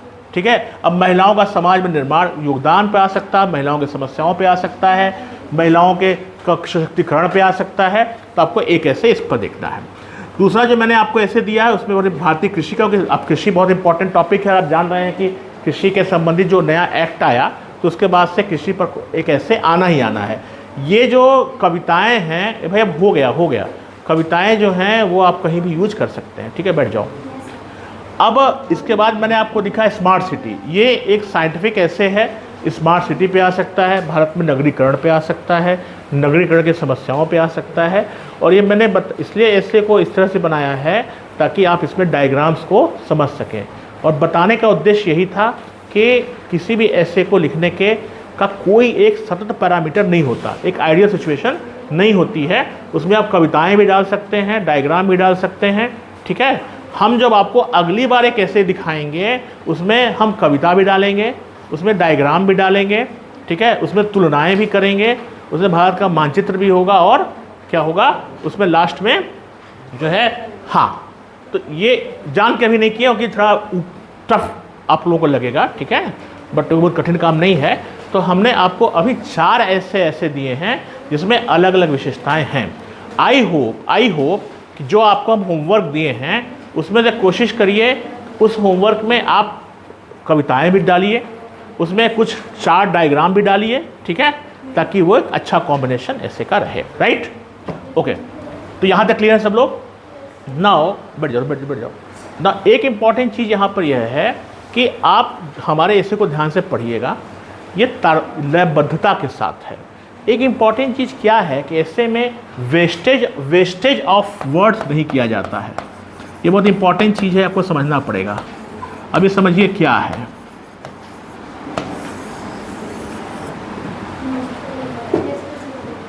इसका मतलब क्या है कि एक ही सेंटेंस को घुमा के लिखना। जैसे जैसे भारत एक कृषि प्रधान देश है, इस देश की 71% जनसंख्या कृषि पर आधारित है। अपने आप में वेस्टेज ऑफ सेंटेंस है ये, ठीक है। तुम कहोगे सेंटेंस तो सही है, बट हमारे हिसाब से वेस्टेज ऑफ सेंटेंस। इसको ऐसे लिखिए कि भारत एक, हाँ मीनिंग तो सेम आ रहा है एग्जैक्टली। भारत कृषि प्रधान देश होता है, भारत की 71% जनसंख्या कृषि में लगी हुई है, इस प्रकार ये कृषि प्रधान देश है, ठीक है। तो शब्द आपके क्या हो गए, बच गए। क्लियर। बहुत सारे ऐसे सेंटेंस होते हैं जो हम लोग रिपीटिशन करते हैं। मान लो कि हमने कहा किसी विशेषता के बारे में, सत्य आत्मनिष्ठ का एग्जाम्पल लेते हैं। आपने कहा कि साहब ईमानदारी का गुण होना चाहिए, और वहीं पर आपने कहा कि ईमानदारी का गुण होना चाहिए, उसमें संवेदनशीलता भी। तो अब आपने इस सारी चीज़ों को एक पैराग्राफ में लिखते हुए एक्सप्लेन कर सकते हैं, ठीक है ना। एक तरह के क्वालिटी वाले लोगों के साथ को दोबारा नहीं डालना है ना। अगर अहिंसा पे एग्जाम्पल आपने महात्मा गांधी का दिया तो नेल्सन मंडेला को नहीं डालना है। क्लियर कर पा रहे हैं चीज़ को, यानी कि एक तरह के एग्जाम्पल के लिए ही एक एस्पेक्ट को यूज करना है। क्लियर कर पा रहे हैं चीज़ को। तो वेस्टेज ऑफ वर्ड अपने आप में बहुत बहुत, ये भी अपने आप में आत्मनिष्ठ चीज़ है, मतलब कैसे वेस्टेज हो रहा है कि नहीं हो रहा है। बट कोशिश करिए कि शब्दों को वेस्ट नहीं किया जाए। जो भी शब्द लिखे वो अपने आप में एक नए तथ्य को जन्म दे। इसका मतलब क्या समझिए, ऐसा होता है कि कोई भी जो सेंटेंस होता है, जो वाक्य होता है, ये ओपन एंडेड भी हो सकता है और क्लोज एंडेड भी हो सकता है। इसका मतलब क्या बताता हूं। इसका अर्थ यह होता है कि एक वाक्य से नए तथ्य निकले, और एक होता है एक वाक्य से नए तथ्य नहीं निकल पाए। जैसे मैंने कहा भारत एक कृषि प्रधान देश है, इससे नए तथ्य निकल रहे हैं। कितनी इकोनॉमी है, कितना जीडीपी में योगदान है, कितना लोग इसमें भाग लेते हैं, ठीक है। अगर हमने कहा कि भारत की 71% जनसंख्या कृषि पर निर्भर है, इससे नए प्रश्न नहीं बन सकते, सामान्यतः नहीं बन सकते। क्लियर कर पा रहे हैं चीज़ को। तो यानी कि आप हमेशा जो निबंध में इस चीज़ को जब ध्यान समझिएगा, क्लोज एंडेड वर्ड्स सेंटेंस का प्रयोग करिए। बात समझ में आ रही है सबको। ये बहुत बहुत बहुत गंभीर बात बता रहे हैं, इसको ध्यान समझिएगा इस चीज़ को। बात समझ में आ रही है। यानी कोशिश ये करिए कि कोई भी निबंध जब किसी वाक्य में आप लिख रहे हैं, किसी वाक्य को निबंध के रूप में लिख रहे हैं, तो उससे नए तथ्य नहीं आवे, अपने आप में वो एक पूर्ण हो, सारे डायमेंशंस को लेते हुए। बात समझ में आ रही है। टफ पड़ेगा, टफ लगेगा, नो डाउट नॉट टफ पड़ेगा, बट है प्रॉब्लमेटिक है, ठीक है, प्रॉब्लमेटिक है। नाउ वेस्टेज ऑफ वर्ड नहीं होना चाहिए। यहाँ तक क्लियर है सब लोग। अब जरा हमने आपको एक लोकोक्ति भी दी हुई है, मिला है हमारा पीपीटी में। पीपीटी वाली लोकोक्ति मिली है, नहीं मिली है? नहीं मैथिली नहीं आपको, हाँ वही वाली मिली है क्या? देखो सब लोग को मिली है, जो नहीं सबको मिली है। ये कितने लोगों के पास है? जरा दिखाओ, सामने दिखाओ। ओके, नहीं है ये भाई। एक एक ठीक है, पीडीएफ में भी काम चलेगा। चलिए मैथिली लोकोक्ति निकाली, सबको मिली होगी, मिली है ना? ओके, मैथिली लोकोक्ति जैसे बाप के नाम साग पात, बेटा के नाम परोर, मिला? कितने लोगों के पास नहीं मिला? मैथिली लोकोक्तियाँ बाप के नाम साग पात, बेटा के नाम परोर, सबको दिख गया? किसको नहीं दिखा? सबको दिख गया? वेरी गुड, टिक मारिए इसको। ये ऐसे आ सकता है। पिछली बार ऐसा था, मुँह से मोटाए हैं लोढ़ा हुई है ना, हाथ हुई है ना घोड़ा हुई, सुना है? वो लगा बहुत टफ है, वो टफ नहीं इसी में से आता था, समझ रहे हैं? तो ये बाप के नाम साग पात, बेटा के नाम परोर, इसका क्या मतलब हुआ? कौन बताएगा भाई मतलब? अरे मिला कि नहीं? पहले कितने लोगों को नहीं मिला है? मिल गया ना सबको? ओके, मतलब कौन बताएगा? तुम लाडली सबका नाम नोट करो, अगली बार सबको एक चॉकलेट मिलेगा जो बताएगा, ठीक है? नाम नोट करो। चलो तुम अपनी कुर्सी को ऐसे घुमा लो, चलो। डायरी क्या जरूरत है, पेपर पे नोट कर लो, हमको दे देना। लो हाँ जी बताइए, नोट करो, पीछे नोट करो ना, इसमें प्लेन पेपर को, प्लेन पेपर होगा तो ये लो प्लेन है। लो हाँ जी बताइए, लो यहाँ पीछे नोट करो इसका। हाँ जी, गूगल नहीं करना, गूगल मोबाइल नहीं, जब तुम देखते रहो मोबाइल नहीं, ठीक है? वैसे मोबाइल पर मिलेगा नहीं, ये नहीं मिलेगा कर लो, अच्छा गूगल कर लो कर लो कर लो कर लो। ये होते हैं सर, वो प्रॉब्लम क्रिएट करके मतलब नॉर्मल चीज खा रहे हैं और बेटा जो है वो ज़्यादा महंगा चीज ले रहा है Yes. खा रहा है और वो केयर नहीं कर रहा है। Very good very good. इसका अर्थ ये हुआ कि जो हमारा बेस बनाने वाला है, जो हमारा मूल बनाने वाला है, जड़ बनाने वाला है, बहुत संघर्ष के साथ, संघर्ष पे काम करके जड़ बनाता है, लेकिन जो अगली पीढ़ी होती है वो उसको एक्सप्लॉइट करती है, उसको समझ नहीं पाती है, उसका महत्व जो है वो कम कर देती है। वेरी गुड, इनका नाम नोट करो भाई। चलिए, देखले दरभंगा चिल्हे चपरासी आएगा नहीं, नहीं आएगा, ठीक है। चलिए आगे चलिए।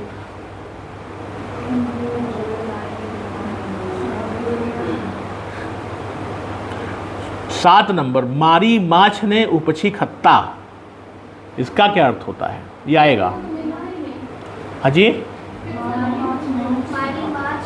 7 नंबर मिला ना।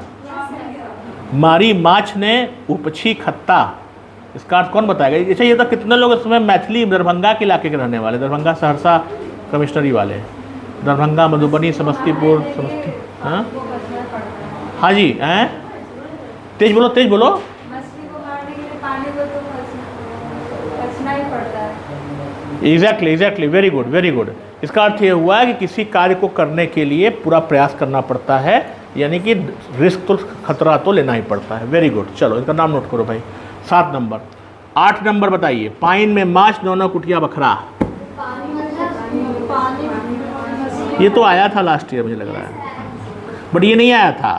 पानी में मछलियाँ दोनों कुटिया बखरा, उसमें पाइन में माछ है, बात वही है। पाइन और पाइन समझते हैं ना। अच्छा एक मिनट, पाइन में और जो ये होता है यहाँ पर हम लोग जो नॉर्थ बिहार में उसको बोलते हैं जो इसका इलाका है टाल, तो पाइन समझते हैं ना क्या होता है, क्या होता है? वेरी गुड, ठीक ठीक। तो पाइन में माछ दोनों कुटिया बखरा का मतलब क्या हुआ? मतलब अभी जो कोई अगर हम लोग कुछ प्लान किए हैं वो चीज अभी पूरा हुआ भी नहीं है और उसके लिए कार्य पूरा नहीं हुआ लेकिन श्रेय लेने वाले पहले से तैयार हैं, इस पर टॉफी नहीं मिलेगी। चलिए 11 नंबर, हौर बाहा से खर खाए, नोट करिए, ये आ सकता है। हौर बाहा से खर खाए, बकरी खाए अचार। और बाबा जो मेहनत करता है वो सर खाता है और बिना मेहनत का वो पूरा खा लेता है, पूरा लाइबिलिटी लेता है सर। तो मेहनत करता है किसान, वो तो उतना अच्छा तरीके से खा नहीं पाता है, बट जो खरीद के खाता है वो तो अच्छे से खा लेता है, जो बिना मेहनत के ये करते हैं। वेरी गुड, ठीक। यानी कि हाँ, इसका अर्थ ये हुआ कि जो असल में संघर्ष करता है उसको उसका श्रेय नहीं मिलता है, श्रेय क्या है कोई और ले जाता है।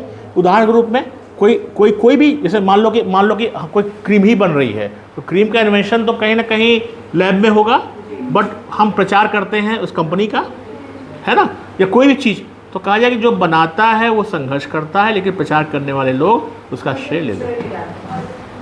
ठीक है, आगे चलिए। ये भी इसके बाद इंपॉर्टेंट है। मूर्खाहा के घर भेल, कबीलाहा ठगी ठगी खा जा सकता है। बताइए।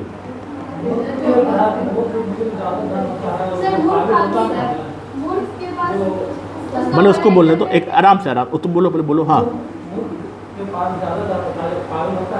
हाँ, ओके, और कोई? यहाँ इससे कहने का मतलब ये है कि जो मूर्ख व्यक्ति होता है उसके पास यदि धन भी हो जाता है वो उसका सदुपयोग। Very good very good very good, काबिल। यानी कि यहाँ पर ठीक है, जो उसने बताया लिटरली वही मिलेंगे, जो ये बता रही है ज़्यादा उसका क्लियर मीनिंग है कि जो मूर्ख है, विद्या विहीन है, उसके पास धन संचय नहीं कर पाएगा, उसका उपयोग कोई और कर पाता है। ठीक है ना, ये बिल्कुल ऐसा होता भी है। हाँ एग्जैक्टली हो सकता है। और तुमको हम बताएं, तुम लोग थोड़ा आगे, अभी हम जब आपकी लास्ट क्लास लेंगे तो हम ऐसे पे ऐसे लिखवाएंगे, यानी कि इसके संबंधित अन्य क्या क्या लोकोक्तियाँ हो सकती हैं उसको कोरिलेट कराएंगे। ठीक है, लिटरली स्पीकिंग जो ये बोल रहे हैं बिल्कुल सही है। हालांकि ऐसे में थोड़ा सा डिफरेंस होगा, लेकिन बिल्कुल ठीक बात है कि मूर्ख के यहाँ धन जो है वो टिकता नहीं है। क्या? हाँ, पुत्र कुपुत्र क्या धन संचय, पुत्र सुपुत्र क्या धन संचय। इसका अर्थ है कि पुत्र इंक्लूड्स पुत्री आल्सो, ठीक है ना, एक बार क्लियर पहले रहिएगा। तो अगर संतान कपूत है तो धन बर्बाद कर देगा, और पुत्र सुपुत्र है अगर अच्छा है तो कमा लेगा, है ना, कमा कर लेगा, ठीक है ना। ये आप लोगों को ज़्यादा अच्छा लागू होता है ना। चलिए, वेरी गुड। चलिए, उसके बाद पॉइंट नंबर जो है ये भी इम्पोर्टेंट है। पेट में खर नय, सिंग में तेल। खाने के लिए, करने के लिए। Very good, very good, very good. चलिए, सबको पता है इसलिए किसी को टॉफ़ी नहीं मिलेगी, ये इम्पोर्टेंट है। इसके 18 पॉइंट देखिए इम्पोर्टेंट है। अनकर धान पबीता 80 मन तैलाबी, ये बताइए 80 मन तैलाबी।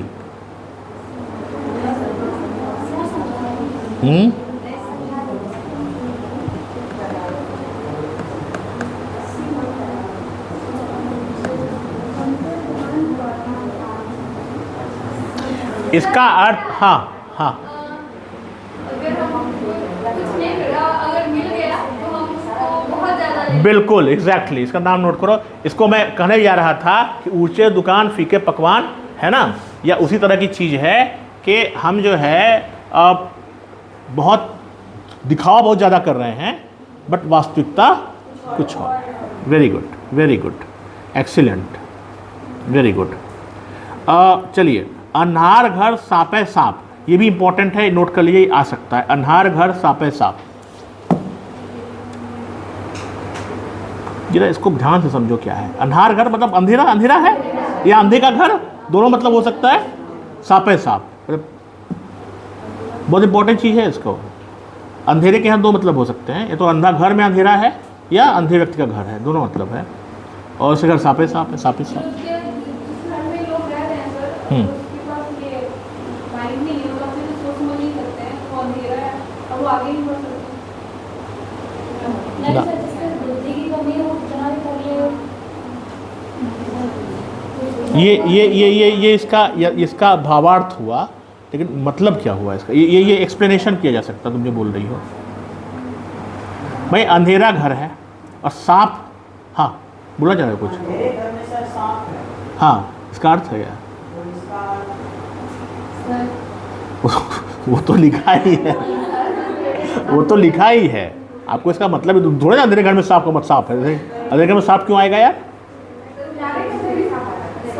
हाँ हाँ, सुनो सुनो इसको सुनो, हाँ हाँ, जब अंधेरा है तो कोई रस्सी में खड़ा होता है तो उसे देख के लोग डर सकते हैं कि वो सांप। Very good. इसका अर्थ होता है दूध का जला भी छाछ फूक फूक के पीता है, इसका ये मतलब हुआ जिसने बताया। वेरी गुड, इसको टॉफी दो भाई।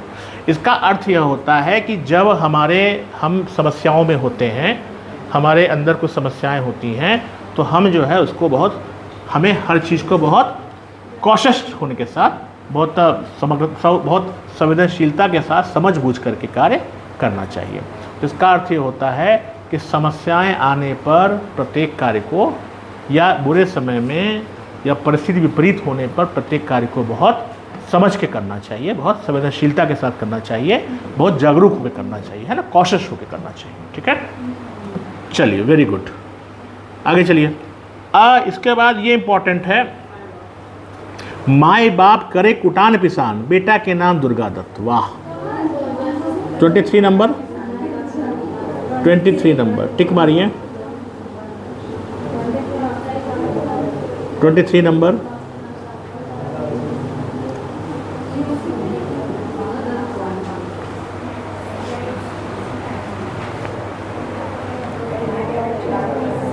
जी, माँ बाप है कि खेती बाड़ी कर रहे हैं, मेहनत कर रहे हैं, और बेटा अपना एग्जैक्टली, वेरी गुड। ये वही है जो पहला वाला है, point 1 and 23 same, very good. यही है कि जो जड़ें जिसकी हैं, जो निर्माता है वो संघर्ष कर रहा है, जिसका फल लेने वाला जो है उसका महत्व ज़्यादा हो जाता है ना।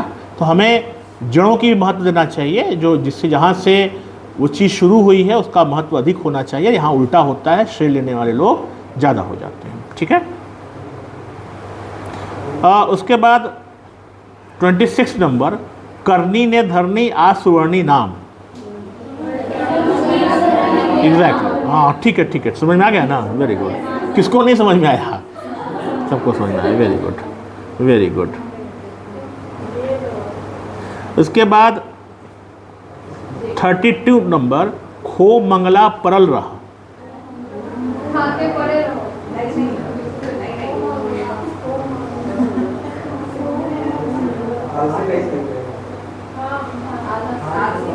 Very good. हाँ, आलसी व्यक्ति तो है, पकड़ तो आपने सही लिया। मतलब क्या है इसका? बिना कुछ मेहनत किए खाओ, बस खाते जाओ। हाँ, इसका अर्थ यही है कि इसका अर्थ यह है कि जो आलसी व्यक्ति होता है उससे जो है मंगल, मतलब पॉजिटिविटी जो होती है, जो उसके सौभाग्य होता है वो उससे चला जाता है। तो जो व्यक्ति आलसी होता है वो किसी चीज़ की आवश्यकता नहीं होती है, किसी चीज़ की वो कीमत नहीं जानता है, या उसकी वो जो है केयर नहीं करता है। हाँ हाँ हाँ होती है। हाँ हाँ ठीक है, मतलब उसका यही है कि लायबिलिटी, मतलब वो कुछ काम नहीं कर रहा है, लायबिलिटी जिसके पास ज़्यादा है। हाँ, लेकिन उसका मतलब यही है कि वो आलसी हो गया है, और आलसी हो गया है तो अपने आप में जो संपत्ति है उसकी धीरे धीरे समाप्त हो जाएगी। इसका ये भी हाँ खत्म हो जाएगी। राइट, चलिए 34 नंबर, सरलो भुन्ना रोहू के दुन्ना।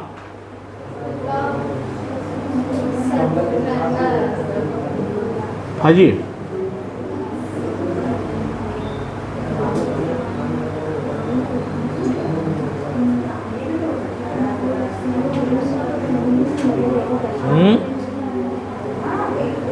बताइए।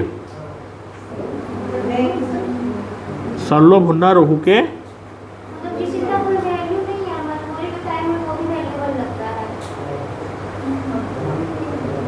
नहीं पता।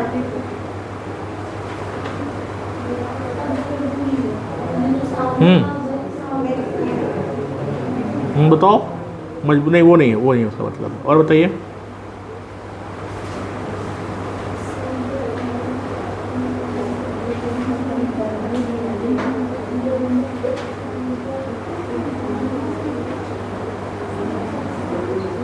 सर, किसी बेकार वस्तु को भी उसके सदुपयोग में ले जाना, उसका मतलब मॉडिफाई करके। Very good. यानी कि जो इसको ऐसे नहीं कहो, जो कीमती वस्तु होती है ना, वो खराब होने के बाद भी उसका महत्व रहता है। तो इसका अर्थ यह है कि गुड़ कोई व्यक्ति गुड़ी है तो भले ही वो बीमार पड़ जाए, उसकी आयु अधिक हो जाए, उसका महत्व बना रहता है ना। तो जो मछली होती है ना, उसमें कहा जाता है कि उससे जो है ऑयल भी निकलता है, ख़राब भी हो जाती है, उसके बहुत सारे उपयोग हो सकते हैं, उसको ड्राई करके लोग रखते हैं, तो वहीं से ही आया हुआ है। ठीक है, यानी कि गुड़ युक्त व्यक्ति होता है वो किसी भी प्रकार से हमेशा आवश्यक होता है। ठीक है,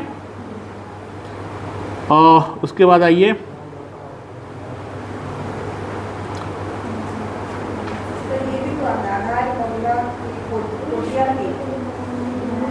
आया था। हाँ, ये तो हाँ ये आ चुका है। चलिए, उसके बाद ये इम्पोर्टेंट है 47, झोरी में किछ नए बाजार में धक्का। झोरी में किछ नए बाजार में धक्का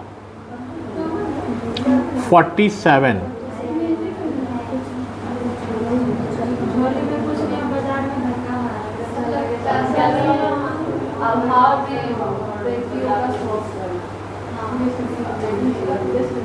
अभाव में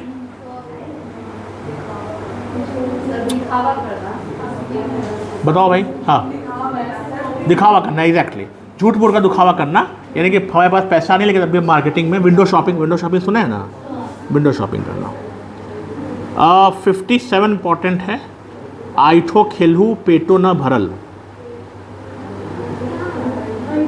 57।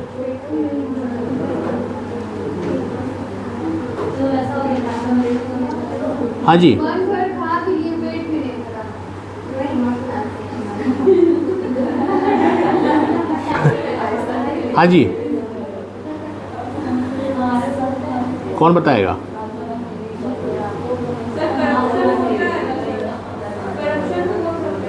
नहीं, ज्ञानी व्यक्ति होता है जिसका ज्ञान को मतलब वो एब्जॉर्ब कहीं भी जाता है तो ज्ञान को देता है। वो कितना भी ज्ञान देता है लेकिन उसे संतुष्टि नहीं होती है, वो और जानने का ये प्राप्त होता है और ये इसका लिटरली मीनिंग हो सकता है, लेकिन इसका मतलब ये नहीं है। तुम जो बोल रही है उसको हम इंसर्ट कर सकते हैं, पर उसका मतलब वो नहीं है। जो तुम वो मतलब वो नहीं है। और बताइए। मतलब ये किसी बहुत मेहनत की उसके बाद भी कुछ नहीं मिला, लेकिन ये कि इसको ये भी कह सकते हैं कि खुदा पार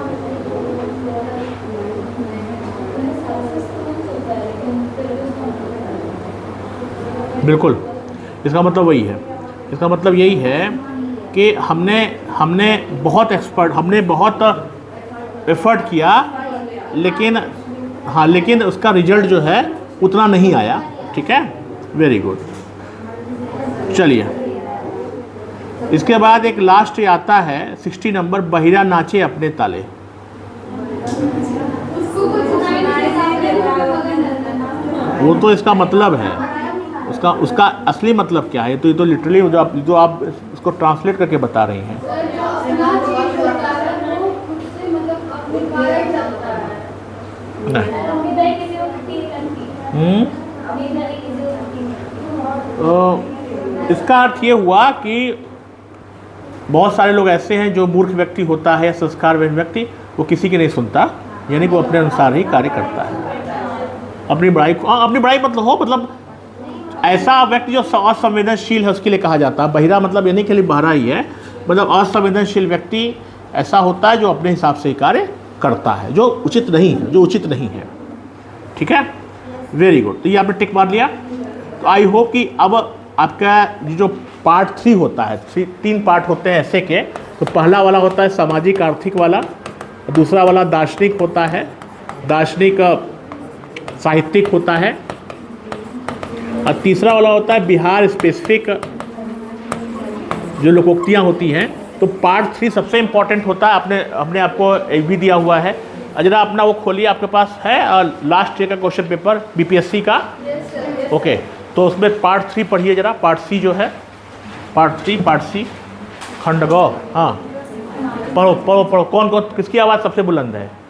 धर्म के बिना ज्ञान। नहीं, लड़कों को पढ़ने दो, लड़का सब पीछे बहुत हो गया। तो मतलब महिला सशक्तिकरण का बहुत बढ़िया एग्जाम्पल है तुम लोग का क्लास। बच्चा लोग बेचारा पीछे बैठा हुआ है, थोड़ा तेज लड़कों को पढ़ने दो, है ना, नहीं तो लगेगा कि पार्शलिटी हो गई। पढ़ो भाई, पढ़ो तेज आवाज़ में। खंड ग है ना?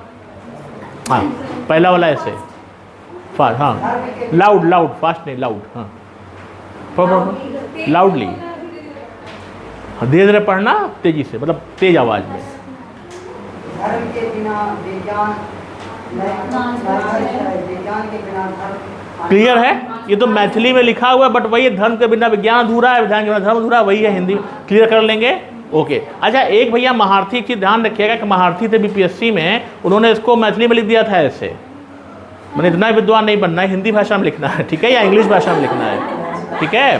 तो लिख के आ गए थे, कहे देखिए कितना ईजी ऐसे था, हम तो लिख डाले। और मैथिली में तो भैया भाषा आपकी या तो हिंदी होगी या इंग्लिश होगी, मैथिली में नहीं ना अलाउड है। हाँ, तो राइट, ये चीज़ ध्यान रखिएगा। चलिए, ये तो क्लियर है। दूसरा वाला ऐसे अभी हम लोग डिस्कस किए थे कि कार्य पूरा हुआ नहीं, श्रेय लेने वाले तैयार हो गए। इसको ऐसे में कैसे लिखेंगे? कैसे में लिखेंगे हम लोग? ऐसे कि हम लोग कोई भी जब कार्य करते हैं तो चाहे हम अपने एग्जाम्पल ले सकते हैं। एक मानव के निर्माण में बहुत सारे लोगों का होता है, लेकिन हम लोग मेहनत खुद करते हैं। जो समस्याएं होती हैं उससे आप स्वयं उससे पार पाते हैं, उससे सामना करते हैं। लेकिन जब आप सफल हो जाते हैं तो श्रेय बहुत सारे लोगों बोलते हैं कि हमने ये योगदान दिया था। तो समाज में ऐसे लोगों की कमी नहीं है जो कार्य नहीं करते हैं या कार्य कम करते हैं लेकिन दिखावा ज़्यादा करते हैं। क्लियर? चलो तीसरा वाला ऐसे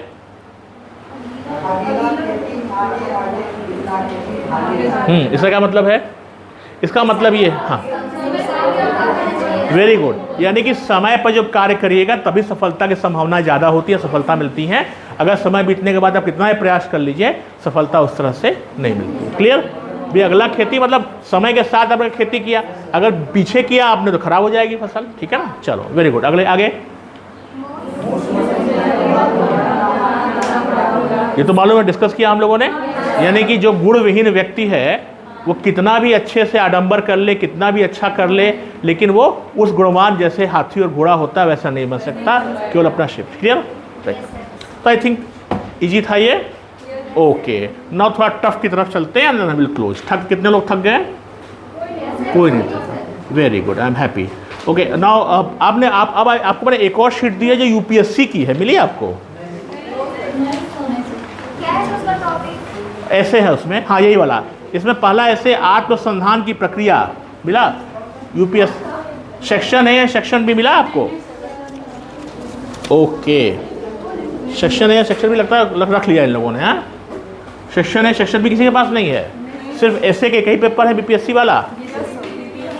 बट मैं बीपीएससी से क्लियर नहीं, वो तो ए बी तो आपका लेवल पास हो चुका है, वो तो पढ़ाएंगे नहीं है, तो खुद कर लेंगे। ठीक है, हम ए और बी मान के चल रहे हैं, कर लोगे। सी वाला टफ था इसलिए कराए। ठीक है, पार्ट 1 एंड पार्ट 2। पार्ट 1 तो करवा देते हैं शॉर्ट में। पढ़ो भैया बुलंद आवाज। बीपीएससी पेपर खंड क सेक्शन 1 पेपर, बीपीएससी का पेपर उतरिए, यही वाला, ये वाला पेपर जो आप खंड 3 पढ़ रहे थे उसका खंड 1 पढ़िए, सेक्शन 1 पढ़िए। हाँ हाँ, जंगल अपने पेड़ स्वयं तैयार करता है, यह लोगों के जंगल में आकर बीज फेंकने का इंतजार नहीं करता। वेरी गुड, क्या मतलब हुआ? इसका मतलब ये हुआ कि आपको अपना सफलता के लिए या कुछ भी अपना करना है तो आपको स्वयं प्रयास करना चाहिए, किसी और। क्लियर है? ऐसे लिख लेंगे इस पे। वेरी गुड, चलो अगला चलो। साहित्य ज्ञान का केवल एक स्रोत नहीं है, साथ ही यह नैतिक और सामाजिक क्रिया का भी एक रूप। वेरी गुड, यानी कहा कि थोड़ा साहित्य समाज के पर थोड़ा और आगे की चीज़ है, वो ये बता रहे हैं केवल साहित्य से हम ये नहीं जानते हैं कि क्या समाज में चल रहा है, बल्कि क्या समाज में होना चाहिए। तो उदाहरण के रूप में आप कहेंगे कि जैसे समय के साथ नारियों का समय समय पर जो उनके उत्थान के लिए अलग अलग बातें हुई, उस पर अलग अलग कवियों ने अलग अलग बातें कही, यानी कि समाज में क्या होना चाहिए ये हमारा कवि पहले से ही बता रहा है। क्लियर?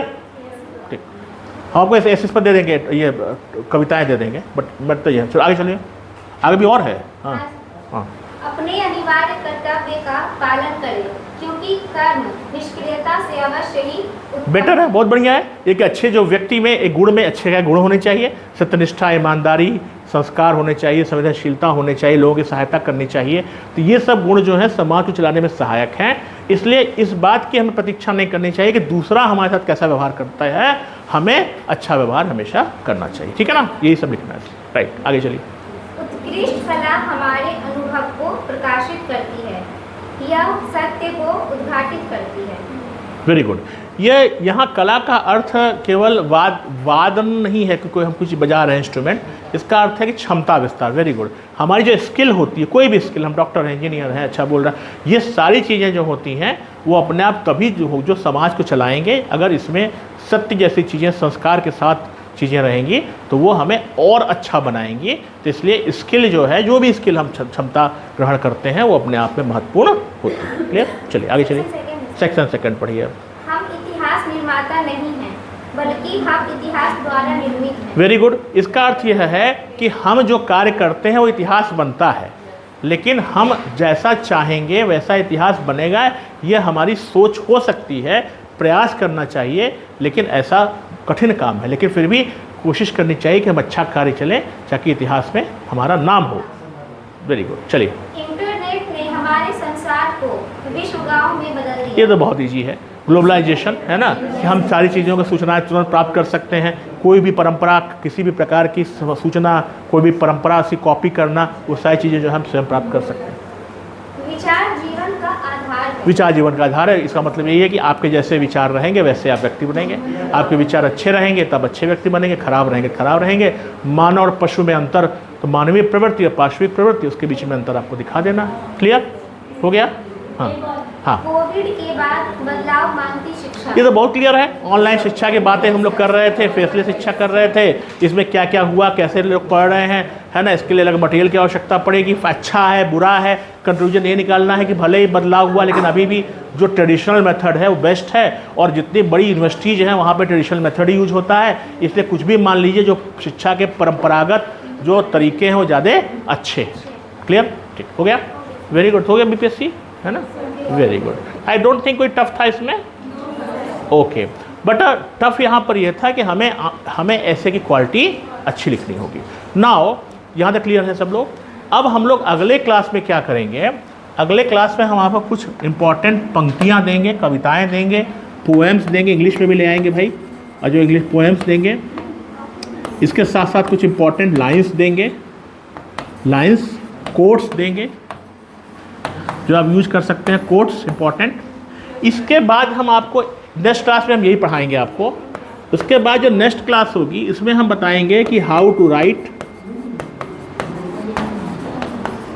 शॉर्ट ऐसे, ये भी हम आपको साथ करवाएंगे। इसका अर्थ ये होता है कि अभी तक तो हम ऐसे आपको लिख रहे थे 700 to 800 वर्ड्स में, 700 to 800 वर्ड्स में, लेकिन अब हम आपको कराएंगे कि इस ऐसे को 200 वर्ड में लिखना है। एक चीज़ ध्यान रखिएगा, ऐसे की लिमिट जितनी छोटी होगी उतना ऐसे क्या होगा, कॉम्प्लेक्स, क्लिष्ट, कठिन, है ना। क्योंकि अब आपको 200 वर्ड में सारी चीज़ें कहनी थी। अगर 2000 शब्द होता तो आसान होता। तो हम उसी ऐसे को जो आप लिखे हैं उसको हम कहेंगे अब 200 वर्ड्स में लिखो। तो उससे आपकी और प्रैक्टिस होगी, और अपनी लाइन्स को, अपनी जो लाइन है उसको आप क्या करेंगे, संकुचित, है ना, इसको और स्क्वीज करेंगे, उससे और अच्छी यथार्थ भाषा निकलेगी। ठीक है ना।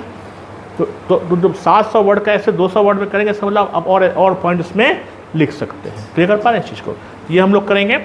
एंड देन हम लोग लास्ट में आपके साथ हम भाषा पर बात करेंगे, चाहे इंग्लिश हो चाहे हिंदी हो। लैंग्वेज की प्रॉब्लम बहुत होती है, शुद्ध भाषा का प्रयोग आपको साथ करना चाहिए। ठीक है। एंड उसके बाद लास्ट में आपके साथ हम 3 घंटे में 3 ऐसे 6 आवर्स की क्लास लगातार होगी, जिसमें आपको 6 ऐसे लिखना पड़ेगा। हाथ में दर्द होगा तो 10 मिनट का ब्रेक हम लोग देंगे। ठीक है, क्लियर? उसके और तो अभी आपका होमवर्क ये रहेगा कि आप इस सप्ताह, मतलब कल परसों नरसों में, जो हमने आपको 2 ऐसे दिए हैं अभी होमवर्क, वो कर लीजिएगा।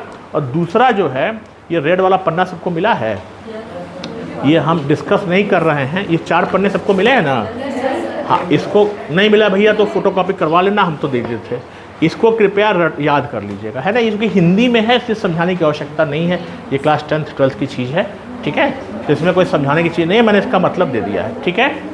आई थिंक इसके बाद बिहार में चाहे मैथिली हो चाहे भोजपुरी हो, आई डोंट थिंक कुछ भी ऐसा टॉपिक बचेगा जिसमें उसकी लोकोक्तियों के संदर्भ में ऐसे लिखने में आपको समस्या आएगी। प्रॉब्लम केवल उसकी अर्थ समझने में होता है। अर्थ समझ में तो लिख ही लीजिएगा, ठीक, अर्थ समझने में तो, इसलिए अर्थ अगर मीनिंग आपको समझ में आ जाएगी तो प्रॉब्लम नहीं आएगी। ठीक है, यहाँ तो कोई समस्या किसी को?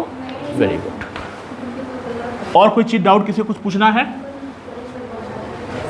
एक क्वेश्चन। हाँ, जब हम लोग मेन बॉडी लिखते हैं, हाँ, तो ये कहते हैं कि किसी को हम लोग उसमें कोई खास पर्सन तुमको लेकर हम लिख सकते हैं, तो खुद को लेकर भी लिखना चाहिए ना? किसी को जो कोट आप जो किसी करेंगे वो कोट ऐसा होना चाहिए, इस्टेब्लिश्ड होना चाहिए, है ना। इस्टेब्लिश समझते हैं ना, जिसके स्थापित हो, जैसे महात्मा गांधी, नेल्सन मंडेला, इस तरह का लोग, कोई प्राइम मिनिस्टर का। हम अपने कोट का कोई महत्व नहीं है, हम उतने स्थापित नहीं हैं। ठीक है, और मैं क्लियर है सब लोग? चलिए, हाँ। हम इस टाइप के वर्ड्स को यूज नहीं, क्योंकि हम क्या करते हैं महत्वपूर्ण नहीं है, सिवाय ये कि जब मेरे बारे में से पूछा जा रहा है, मान लो मेरी यादगार यात्रा, तो हम लिखेंगे। लेकिन अगर पूछा जा रहा है सत्यात्मनिष्ठ, तो मैं क्या समझता हूँ, ये इंपॉर्टेंट चीज़ नहीं है। तो मैं इसमें ऐसे नहीं लिखना है। ठीक है ना, हमेशा 3rd पर्सन में लिखना है। ऐसे 3rd समझते हैं, 3rd पर्सन, कोई और। क्लियर? हाँ।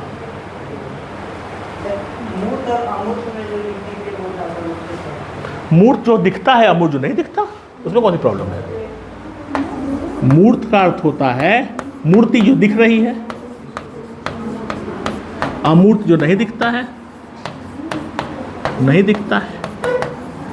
अब एक मिनट, ये जो पूछ रहा समझ लो, ये रियल है, क्या है, ये क्या होना चाहिए जी, बट पॉजिटिव इमेजिनेशन, ठीक है ना, अमूर्त हो जाएगा।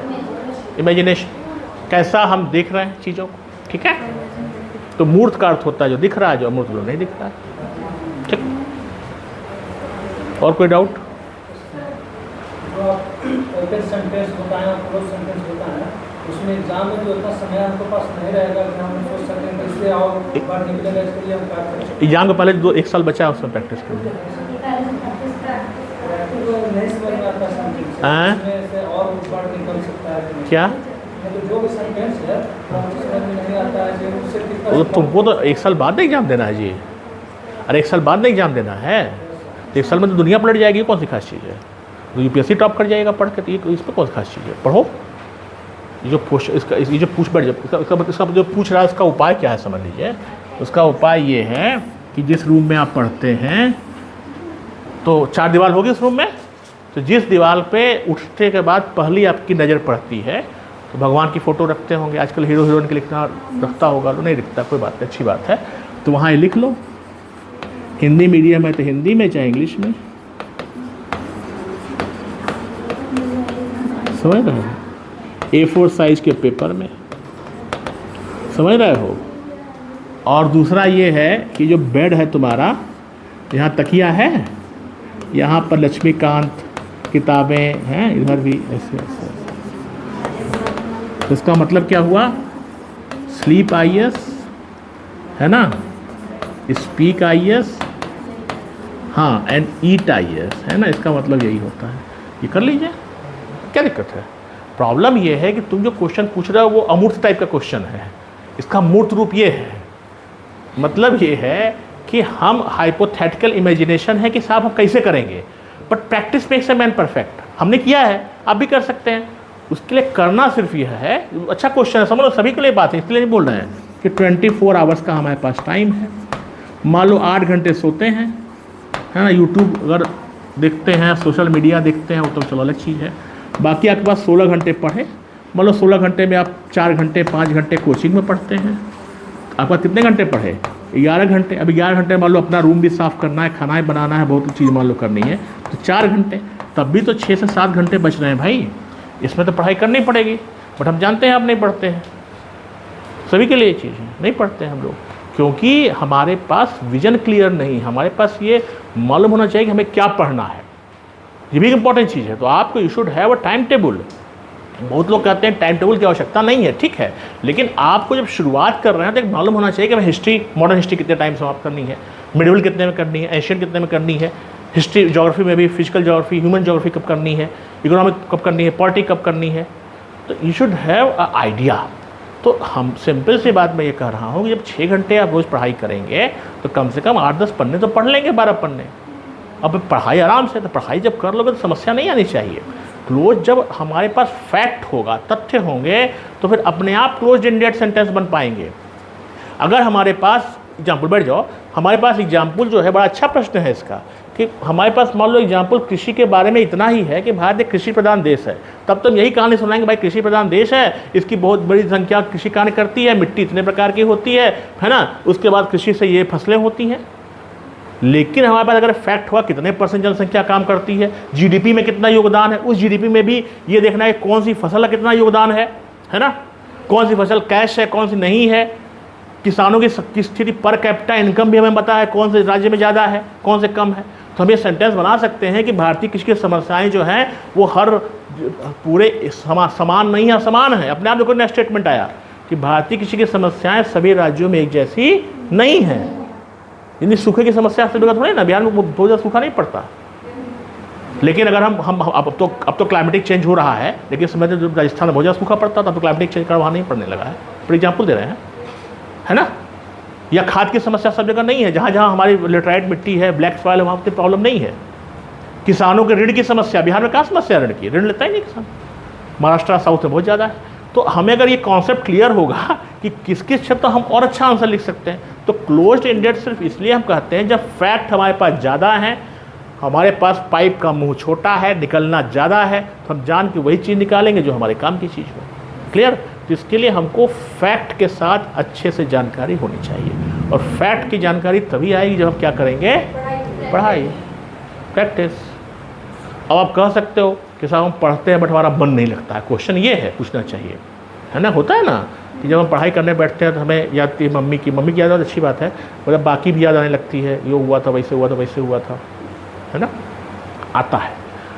वो तब नहीं आएगा जब हमें उस याद से बड़ी हमारी एस्पिरेशन लेवल हो, हमारी जो प्रेरणा का स्रोत हो, जो आकांक्षा का स्रोत हो, क्या हो, उससे बड़ा हो, तो समस्या नहीं आएगी। तो वो लेवल क्या हो? इल्यूज़न, इमेजिन करना। क्या इमेजिन करना? ये इमेजिन करना नहीं कि हम बन जाएंगे आइए तो गाड़ी अच्छी हो, घर अच्छा होगा। नो, होगा कि जिसने मेरे साथ कुछ किया था, आई हैव टू शो, मतलब मारना पीटना नहीं है, उसको दिखाना है ऐसा। बस समझ आ रही है? This is called negative motivation. मेरी शादी में जरूर नाम, हम बार बार बोलते हैं, मतलब मजाक की बात नहीं है, बट वैसा वाला मोटिवेशन की बात नहीं है। यहाँ कुछ भी लाइफ में ऐसी घटना घटी हो जो आपको कहीं ना कहीं इंसल्टेड फील कराई हो, समझ रहे हैं? उस चीज़ को याद करिए, खटाखट याद होगा। हम तो दिल्ली में ऐसे बहुत सारे लोगों को जानते हैं जो कहता है आओ कब पीटी का एग्जाम होने वाला है, हम तो बैठे हैं पहले से ही। होना नहीं होना अलग बात है, but they should be totally तैयार, रेडी, समझ रहे हैं? तो इसके लिए हमें 6 घंटे पढ़ना पड़ेगा। और इस चीज़ को बहुत भूल जाइए। हम पता नहीं आप लोग हमारे लेक्चर सुने थे कि नहीं, आपको बहुत सारे लोगों को खाना बनाना पड़ता होगा, रूम की सफाई करनी पड़ती है, कपड़ा साफ़ करना पड़ता होगा। अब बोले साहब 5 घंटे तो हमारे ऐसे में लग जाता है। आपका एक साथी होगा, इसको कोई काम नहीं करना, मम्मी के साथ रहता होगा, सर्वेंट रहता होगा, उससे फ़र्क नहीं, कोई कंफर्ट जोन में वो है, वो कंफर्ट जोन में है। वो 5 घंटे जो आपका वेस्ट हो रहा है इसमें, उसके बाद आप कंफर्ट जोन से बाहर निकल रहे हैं, तो आप बाकी 5 घंटे पढ़ पाइएगा। वो 10 घंटे तक कंफर्ट जोन में रहेगा। उसकी मम्मी जो ही खाना बना के दे रही हैं, इस रजाई से निकलेगा ही नहीं। जाड़े में देखो ना, कभी ठंडा लगता है, रजाई आज नहीं कल पढ़ लेंगे। This is called comfort zone. और जब आप कंफर्ट जोन से आगे निकलिएगा तो वो होगा फियर का जोन, आपको डर लगेगा। फियर के बाद होगा एस्पिरेशन और नॉलेज का जोन, और इसके बाद एक्चुअलाइजेशन का जोन होगा। आप इस जोन में हैं, हम इस जोन की बात कर रहे हैं। इस जोन से एस्पिरेशन के लेवल पर कि पढ़ाई करना, और उसके बाद अपने आप जो है एक्शन लीजिएगा उस पर होगा। तो इसका मतलब यह है कि आपको मोटिवेशन, मैं क्यों कह रहा हूँ, आइए ये बहुत लोग हंसेगा, इससे क्या फ़र्क पड़ेगा? फ़र्क पड़ता है जब रोज़ किसी चीज़ को सोचिएगा, ऐसा होगा, ऐसा होगा, तो आप बन जाइएगा। समझ रहे हैं बात को? और जो मैंने यहाँ कहा, आपका पूरा जीवन इसके साथ होना चाहिए। आप कहेगा साहब बर्थडे में जाने में क्या दिक्कत है, शादी में जाने में क्या दिक्कत है, 2 दिन में क्या फ़र्क पड़ता है? फ़र्क ये पड़ता है कि 2 दिन भले ही शादी में जाएगा रिलेटिव के यहाँ, बट अब देखिएगा रिलेटिव ने क्या कपड़े पहने थे, अरे उसके यहाँ तो बड़ी अच्छी रिंग थी, वो तो इस गाड़ी से आया था, मेरे पास तो नहीं है। तो उसके कारण आपका माइंड उधर जाएगा। तो सिंपल सी बात है, जैसे भगवान राम ने 14 साल वनवास झेला था, आप 2-3 साल वनवास झेल लो, क्या दिक्कत है? बस समझ में आ रही है? तो हमारा जो अमूर्त रूप जो दिख रहा वो ये है कि हमें 6 घंटे रोज़ पढ़ना है। अब जितना मैंने पढ़ा है पे क्या दिक्कत है? 4 पन्ना है, को याद करके आ जाना। ऐसे लिखने में भाई 1 घंटे में बीपीएससी में से लिख रहा है तो 2 घंटे में लिखो, इससे ज़्यादा नहीं, 2 घंटा बहुत है, क्या दिक्कत है? एक ऐसे लिख लीजिए। बट प्रॉब्लम ये है कि नहीं लिखते हैं। हम तो वहाँ तो कह के आए थे, अभी लास्ट क्लास लिए थे आपके बोरिंग रोड पे, 1-2 लोग लिखा, बाकी नहीं लिखा।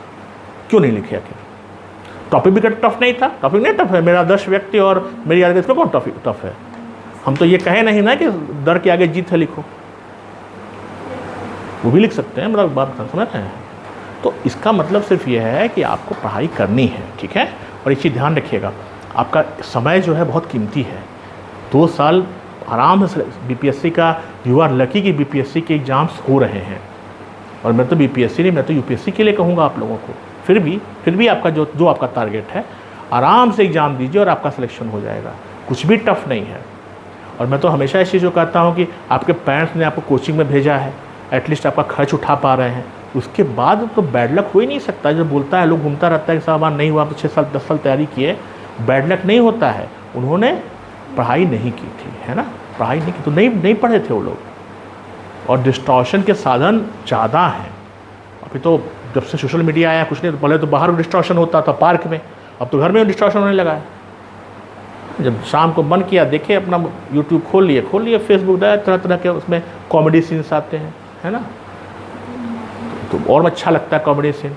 1 घंटा देख लो सोने से पहले, क्या फ़र्क पड़ता है? फ़र्क ये पड़ता है कि वो आपके बाकी चीज़ों को भुला देगा, यस, उसको वैनिश कर देगा, ठीक है। आपको अच्छे बुरे का समझ होना पड़ेगा। हम तो हमेशा कहते हैं 2 मोबाइल रखिए, एक फ़ोन घर वालों के लिए रखिए, एक बाहर वालों के लिए रखिए। उसको ऑफ, घर मम्मी पापा के लिए क्या ज़रूरत है फेस टाइम करने की, मतलब वीडियो कॉल करने की? वो तो नॉर्मल फ़ोन मम्मी पापा नहीं करते होंगे वीडियो कॉल। ये सब चीज़ें आपको समझना पड़ेगा, ठीक है। But end of the day इस चीज़ समझना पड़ेगा कि पढ़ना पड़ेगा। जो उन्होंने प्रश्न पूछा उसका यही उत्तर था, एंड आराम से हो जाएगा पढ़ने की, ठीक है। और ऐसे में तो बिल्कुल परेशान नहीं होना है। ऐसे में हमारी गारंटी है, जब भी आप मेंस देंगे out of 300 you will get more than 200, जो आपकी मेरिट को उठाएगी ही, कम नहीं करेगी, ठीक है। एक चीज़। दूसरी हमको एक चीज़ बताइए आप कि आपको बहुत दिनों बाद आए हैं, आपका जो यहाँ पर सिलेबस चल रहा है उसमें से किसी टीचर के साथ मतलब ऐसा है जो आपको नहीं समझ में आ रहा है कोई टॉपिक? मैंने एक तो ये बताइए कि टीचर आपको कौन सा पसंद नहीं है, पसंद, मतलब शक्ल की बात नहीं बोल रहे हैं, उसका पढ़ाने का ढंग नहीं पसंद है। और दूसरा ये बताना है कि टीचर तो अच्छा है लेकिन वो वाला टॉपिक नहीं बता पाया हमको, ठीक है। तो आज बताना हो आज बता दीजिए, अदरवाइज आप बाद में बता सकते हैं, ठीक है। ये बिलास जी को बताना है, टीचर को नहीं बताना है आपको। बिलास जी तो पहचानते हैं ना, उनको बताना है या हमको बताना है? टीचर तो गुस्सा हो जाएगा, बता देंगे आप तो, ठीक है। तो कोई हो तो बता दो, कोई ऐसा कोई नहीं ना है, कोई नहीं है। नहीं, हमको समझ में ये आप लोगों को मिडल में प्रॉब्लम आ रही थी, किसी ने बताया। तो क्लियर है? इकोनॉमी ठीक है? ठीक, आई एम हैप्पी। तो मतलब अगर कभी हो तो आप निसंकोच बताइए, हम आपके साथ मेहनत कर रहे हैं। इसका उद्देश्य ये है कि आपका सिलेक्शन होना चाहिए, ठीक है। एंड आई होप कि अगले 2 वर्षों में आपका जो है सिलेक्शन हो जाएगा, ठीक है। और एक चीज़ ध्यान रखना, फर्स्ट अटेम्प्ट में जब होगा तो उसका मज़ा ही कुछ और है, कम एज में बनिएगा, है ना। तो इसलिए जो है पढ़िए इसको। और एक चीज़ और मैं लास्ट टाइम बता दूँ, इस पूरे यूपीएससी और बीपीएससी में कुछ भी ऐसा नहीं है जो आपको पढ़ाया न जा सके, ठीक है ना। तो इसलिए आपसे पहले लोग करके सिलेक्शन में ले चुके हैं, हम लोग तो वही काम ही करते हैं। इसलिए कोई भी ऐसी चीज़ नहीं है जो आपको पढ़ाया न जा सके, ठीक है। समझ नहीं बात को? हम लोग तो 2007 से लेकर के 2023 हो गया, हमको तो हर साल पढ़ना पड़ता है नई चीज़ें, समझ रहे हैं। तो हमको तो पुरानी चीज़ें भुलानी पड़ती हैं, कॉन्सेप्ट। और एक चीज़ और समझ लीजिएगा, बहुत मैं बार बार बोलता हूँ, कंपटीशन का लेवल कम हुआ है, क्वांटिटेटिव टर्म में बढ़ा है। पहले 5 लाख देते 8 लाख देते हैं, लेकिन क्वालिटी घटी है। समझ रहे हैं बात को? क्वालिटी घटी है। जिस मेथड से मैं आपको ऐसे लिख रहा हूँ, हिंदुस्तान में कोई नहीं लिखाता है, इससे और भी अच्छे मेथड है। पर वो बताएंगे तो एग्जामिनर के ऊपर ही पार पड़ जाए। पहले लोग लिखते थे, अब क्या समय हमारे पास रहता नहीं है, किताबें हम पढ़ते नहीं हैं। जैसे कि बहुत सी किताबें आती हैं, कहीं मौका मिलेगा तो पढ़िएगा, बड़ी अच्छी अच्छी किताबें आती हैं, ऐसे how to write good essays, समझ रहे हैं। तो नहीं पढ़ता है लोग, बट एनीवे उसमें से आप पढ़ लीजिएगा तो हो जाएगा, ठीक है। हाँ, करंट नहीं याद करना, रेलिवेंस, उसकी फंक्शनैलिटी, क्यों वो आवश्यक है, उसमें याद नहीं कर, फैक्ट नहीं याद करना है, वो उसका भावार्थ पहले समझो। जैसे किसका नहीं याद है बताओ, तुम बताओ, मैं बताओ किसका जैसे तुम नहीं लिख पा रही हो, हम बताते हैं आपको।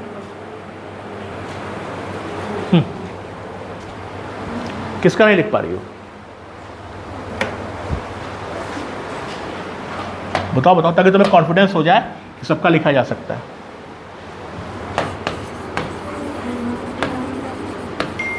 तुम्हारा मीडियम हिंदी है कि इंग्लिश है?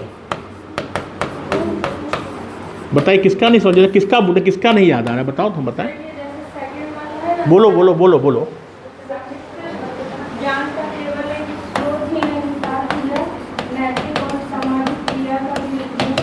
Very good. कैसे लिखेंगे इसको? ऐसे लिखेंगे कि प्रत्येक समाज में उसको दिशा और दशा देने के लिए साहित्य के लोग होते हैं। साहित्य केवल समाज की वर्तमान व्यवस्था को नहीं बताता है, उस व्यवस्था में जो कमियां हैं उसको भी बताने का कार्य करता है। उदाहरण के रूप में प्रेमचंद ने अपनी रचना में लिखा कि कुत्तों को मिलता दूध दही छोटे बच्चे भी अकुलाते हैं। इसका अर्थ यह है कि उस समय की जो जमींदारी व्यवस्था थी या अंग्रेज़ों की जो व्यवस्था थी उसको बताने के लिए उन्होंने इस प्रकार की रचनाएं किया। क्लियर?